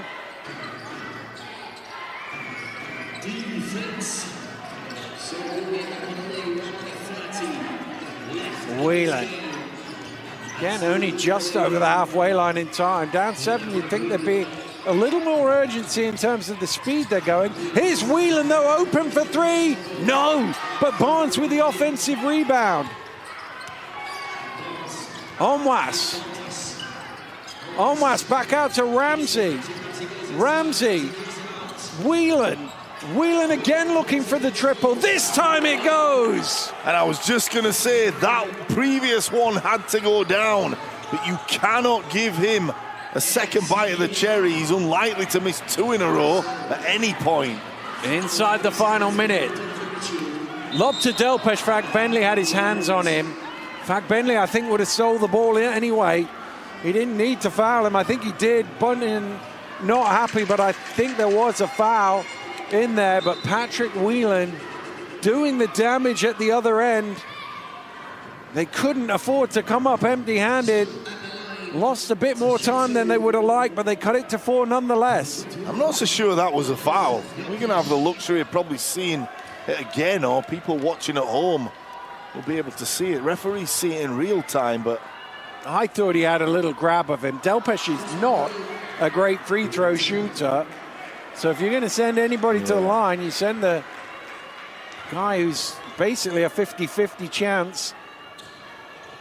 He missed them both, so they get a stop, and it's a 4-point game. Chance to make it 1 possession here. Whelan out to Fagbenley. Fagbenley shoots the 3. Fagbenley hits the 3. It's a 1-point game. Big time shot by Fagbenley. 2 for 1 time for Manchester. No, I think they're going to milk the clock. Oh, poked away by Fagbenley. Still a Manchester ball. Oh, Fagbenley didn't look like he wanted to shoot it. I think Ramsey told him to, and he knocked it down. Lobbed out to Mitchell. Mitchell, 5 on the shot clock, gets it away. Misses. Ball is loose. Whelan has it. 12 seconds. 1 score for the win. Whelan gets the switch. Almost loses it, does lose it. Manchester steal the ball, and Manchester will win. The score won't count, but it doesn't matter. Manchester have won, and it was the steals early that put them on the top, and it's the steal at the end that wins them the game. And it was fitting that it was Ian DeBose that caused the steal. He ended up with 27 points. He's your MVP of the night. But what a game we've been treated to here in Manchester. Who would have thought this would have been a 1-point game? Wow, Caledonia. Such an incredible comeback. Late threes from Whelan and Fagbenley. They get the ball back, and you think all they need to do is attack the basket, draw a foul, get a score, make a 3, whatever, to win the game. But it wasn't to be. It was a defensive play in the end from Manchester to see it over the line. And a fantastic basketball game ends in yet another win for that man and the Manchester team. Well, I think his heart rate will still be beating very quickly, but they are in the win column again. They keep this little run going, and they keep themselves moving in the right direction as far as their playoff seeding is considering. Wow, what a dramatic finish here at the Performance Center. Whelan under pressure, ran into a bit of a double team. DeBose knocked it loose, and you'll see the light was on before Irvin laid it in, but it mattered for naught. Those points were irrelevant. They've got a 1-point win, and that is all that matters. Let's have a look at the numbers on the game. A really thrilling contest, and well, 58% to 51%. Good shooting. Look at that, 73% from 2-point range for Manchester. Caledonia winning the battle of the boards, but didn't quite get as many offensive ones in the second half as they did in the first. And 16 steals for Manchester. But the most important one was the last one, because that was the one that secured the victory for them. And Caledonia, a heartbreaker really, to come all the way back and have the ball on the final play, just needing any sort of score, and it wasn't to be. Manchester winning 90 to 89. We can get some reaction now. Jason is on the baseline.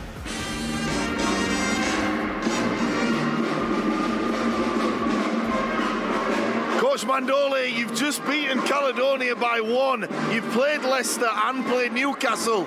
This was really uncomfortable, but that's 3 wins in a row, Coach. Yeah, I mean, first of all, Caledonia is a good team. I think the record they had don't don't show you what they are doing in the court, no? They are a good team. And then we got the red flag, you know what I mean, as a team. Because when we play our season, we were up by 16, 18, playing, you know, comfortable. And like, we want to do C before to do B. Like, if as a team we don't defend, we don't fight, we can compete. And show today, you know. We were lucky to win the game, but the game teach you every day. So if we don't show up with our energy, with the right, you know, mindset, you can lose every single game. If you are right with the right mindset, you can win every game. It's simple like that. So today is a red flag. We gotta learn from it. Well, regardless, Coach, congratulations. 3 wins in a row. But I'm going to bring Ian DeBose. He was the player of the game today. He had 27 points. He was 10 of 12 shooting and 4 for 4 from three-point line. You must have been really, really relaxed out there, Ian. Yeah, man. I was just trying to be aggressive. Basketball, you go up and down, and I feel like I've been down a little bit, so I just kept fighting, and my teammates helped me out, and I just wanted to win, so I did all I could to help us win. And you must like talking to me, because before the game you spoke to me, and I asked you, would you have any more of those dunks? You had 3 emphatic ones tonight. You were testing the rim up there today. Yeah, my goal is so you don't say sneaky anymore. That's awesome. Well, you've got the mic. I'm going to pass to you a little bit. Is there anything you want to say to anyone back home or over here? Oh man, I'm grateful to be here, great opportunity, and I'm proud of my team for fighting, and we're going to keep fighting. Thank you. Enjoy this one tonight. That's 3 in a row. Go enjoy it with your teammates.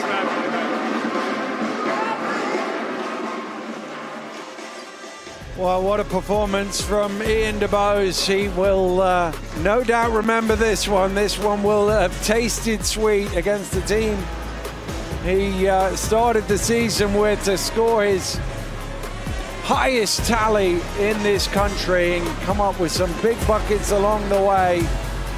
Really emphatic performance from him, and efficient as well. It wasn't just that he scored 27 points, it's that he took only 12 shots to get there and 5 steals along the way as well. Really aggressive, attacking the rim, and knocked down the 3 ball on cue for Jason as well. He was 4 of 4 from behind the arc. Fair to say he was pumped up and ready to go in this game. So Manchester have won here tonight. Let's have a look at the results from the other 2 games. Big win on the road for the Bristol Flyers. The short-handed Newcastle Eagles beaten again at home 68-86. Bristol have been struggling to score, so 86 is good numbers for them at the minute. London pulling away in the second half to win by 12 against Sheffield. We got 4 more games still for you this weekend. We've got the Cup final do-over tomorrow down at the Sports Park, and then 3 more games, including second and third, going head-to-head at the Cannon Medical Arena as Leicester travel to Sheffield. Make sure you keep on top of all of the action here on DAZN. It's been a great night here in Manchester. A 1-point win for the home team. We'll see you again very soon. Goodbye.